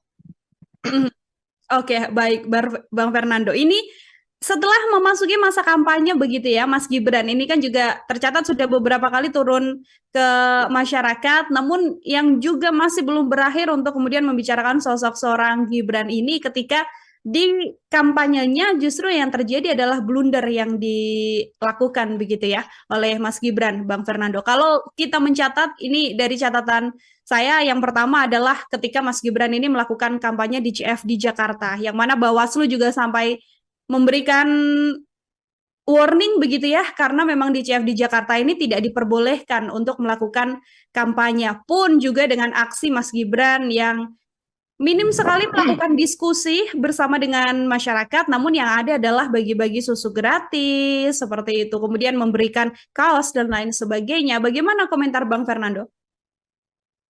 Ini kan ini kalau saya lihat seperti Gibran ini kan menduplikasi bagaimana gaya Pak Jokowi ketika kampanye waktu itu. Jadi hanya ingin menonjolkan bagaimana beliau itu sebagai pemimpin yang dekat dengan rakyat. Ketika itu Pak Jokowi kan bagaimana coba membangun image seperti masuk ke gorong-gorong kan gitu. Tetapi saat ini kan Gibran nggak melakukan itu lagi.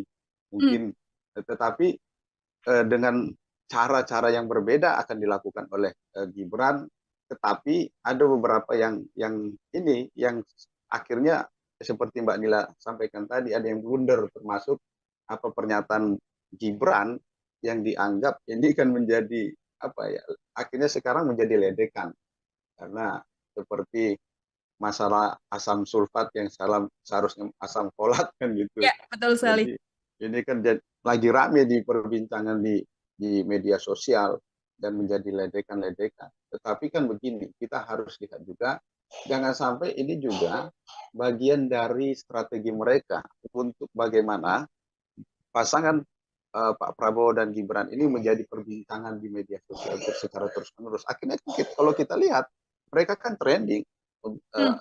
apa tentang pernyataan Gibran tersebut, walaupun kesannya itu negatif, tetapi kan mereka akan bisa mengemas lagi bahwa itu hanyalah kesalahan mengucapkan kan gitu. Dan ini dianggap sesuatu hal yang lumrah, tetapi menjadi catatan kan ada suatu ungkapan di masyarakat kita bahwa politisi itu tidak boleh salah, tetapi boleh bohong. Berbeda kalau misalnya seperti saya akademisi, saya itu boleh salah, tetapi tidak boleh bohong. Jadi itu perbedaannya kan. Jadi ketika eh, Gibran mengeluarkan kata-kata yang salah dan juga ada ungkapan-ungkapan yang tidak tepat, ini kan akhirnya diingat. Tetapi ya ini lagi, bagaimana masing-masing tim kampanye bisa memanfaatkan momen-momen itu menjadi nilai positif. Jadi sekarang kan kalau kita lihat, mungkin saja tim TKN itu membiarkan ini menjadi perbincangan di media sosial dan di masyarakat kita, tetapi secara perlahan mereka akan bisa menggiring ini menjadi sesuatu yang positif. Hmm. Itu jadi ini bisa saja itu sengaja dilontarkan supaya menjadi perbincangan.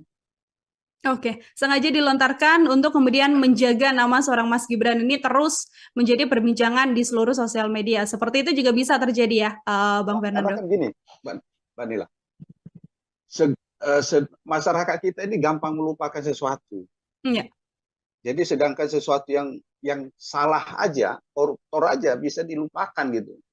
Apalagi ini hanya masalah salah ucap gitu. Yang penting dibicarakan dulu. Jadi tinggal bagaimana nanti tim kampanye nasional ini merubah menjadi sesuatu yang positif bagi kepentingan pasangan capres dan cawapres nomor urut 2 tersebut. Oke, baik. Masih terkait Mas Gibran juga, Bang Fernando, di beberapa agenda seperti di antara agenda diskusi publik atau debat publik begitu ya. Ada yang memang agendanya menghadirkan cawapres, namun Mas Gibran juga absen, tidak hadir. Bahkan di salah satu agenda diskusi bersama dengan Mas Gibran juga Mas Gibran sempat berstatement bahwa jangan terus minta saya yang memberikan solusi begitu, karena justru publik atau orang-orang yang hadir pada saat itu jauh lebih pintar daripada Mas Gibran. Terkait gaya yang kemudian dilakukan oleh Mas Gibran, yang publik seolah-olah bisa menganggap ini sepertinya sosok yang satu ini tampak tidak terlalu suka berdiskusi atau tidak terlalu suka berdebat begitu. Bang Fernando, seperti apa dari kacamata Anda, Bang? Ya, kan kembali. Jadi mereka ini kan ingin diidentikan dengan orang yang suka bekerja. Hmm. Jadi makanya ketika ada masa-masa kampanye yang disiapkan oleh KPU, mereka tidak memanfaatkan dengan efektif efisien, tetapi ada banyak hari-hari yang mereka tidak pergunakan, tidak mengambil cuti, tetapi lebih mementingkan bekerja sebagai Menteri Pertahanan dan ataupun wali kota. Jadi pertama itu mereka ingin mengidentikan mereka adalah orang yang bekerja dan berkomitmen terhadap tanggung jawab yang diberikan. Sehingga ketika mereka ada kesempatan berdialog dengan masyarakat, ruang diskusi itu tidak dibuka dengan baik. Karena bisa saja juga ini salah satu menutupi ketidakmampuan dari mungkin saja Gibran tidak bisa menguasai forum akhirnya nanti yang bisa saja menjadi sesuatu yang tidak baik bagi pasangan nomor urut 2 tersebut. Jadi apalagi kan begini, di dalam suatu diskusi dengan Mbak Rosi kan misalnya, kan di situ Gibran coba membangun dialog yang tidak serius dengan Mbak Rosi misalnya, dengan coba memancing Mbak Rosi mempertanyakan siapa sih tim beliau kan gitu, konsultan beliau. Jadi kalau kita lihat memang cara berkomunikasi Gibran itu ya coba dibangun sesuatu yang tidak serius, karena ya seperti tadi bisa saya yakin ini kan bagian dari arahan konsultan pasangan nomor urut tersebut, nomor urut 2 tersebut. Jadi bagaimana Gibran melakukan komunikasi, bagaimana Pak Prabowo juga melakukan komunikasi. Akhirnya kan kalau kita lihat bagaimana coba ketika apa menjadi persoalannya, jadi jawabnya dengan goyang kan gitu, dengan joget. Jadi ini kan bukan sesuatu yang memberikan solusi sebenarnya. Karena bagaimanapun juga Indonesia ini banyak persoalan, banyak yang harus dituntaskan, banyak yang harus dilakukan oleh pemimpinnya. Tidak cukup dengan hanya berjoget, bergoyang, ataupun tidak cukup hanya berdiam. Tetapi bagaimana seorang pemimpin itu bisa menghadirkan gagasan, bukan hanya bergantung kepada orang-orang di sekitarnya, tetapi pemimpin itu juga harus memiliki visi misi yang jelas, harus memiliki program-program yang jelas. Sehingga apa? Mereka tahu melakukannya. Mereka bisa melakukannya dengan baik, bukan bergantung terhadap orang-orang di sekitarnya. Sehingga kalaupun orang-orang sekitarnya coba ingin melencengkan dari program-program yang seharusnya, dia tahu kan gitu. Karena bagaimanapun juga berdasarkan pengalaman banyak orang di sekitar yang bertujuannya untuk kepentingan pihak-pihak tertentu. Kalau seorang pemimpin, baik itu presiden atau wakil presiden, tidak kuat dalam hal pemikiran, dalam hal visi misi, akhirnya apa? Akan digiring oleh orang-orang yang berkepentingan di sekitarnya. Makanya perlu melakukan pendekatan kepada masyarakat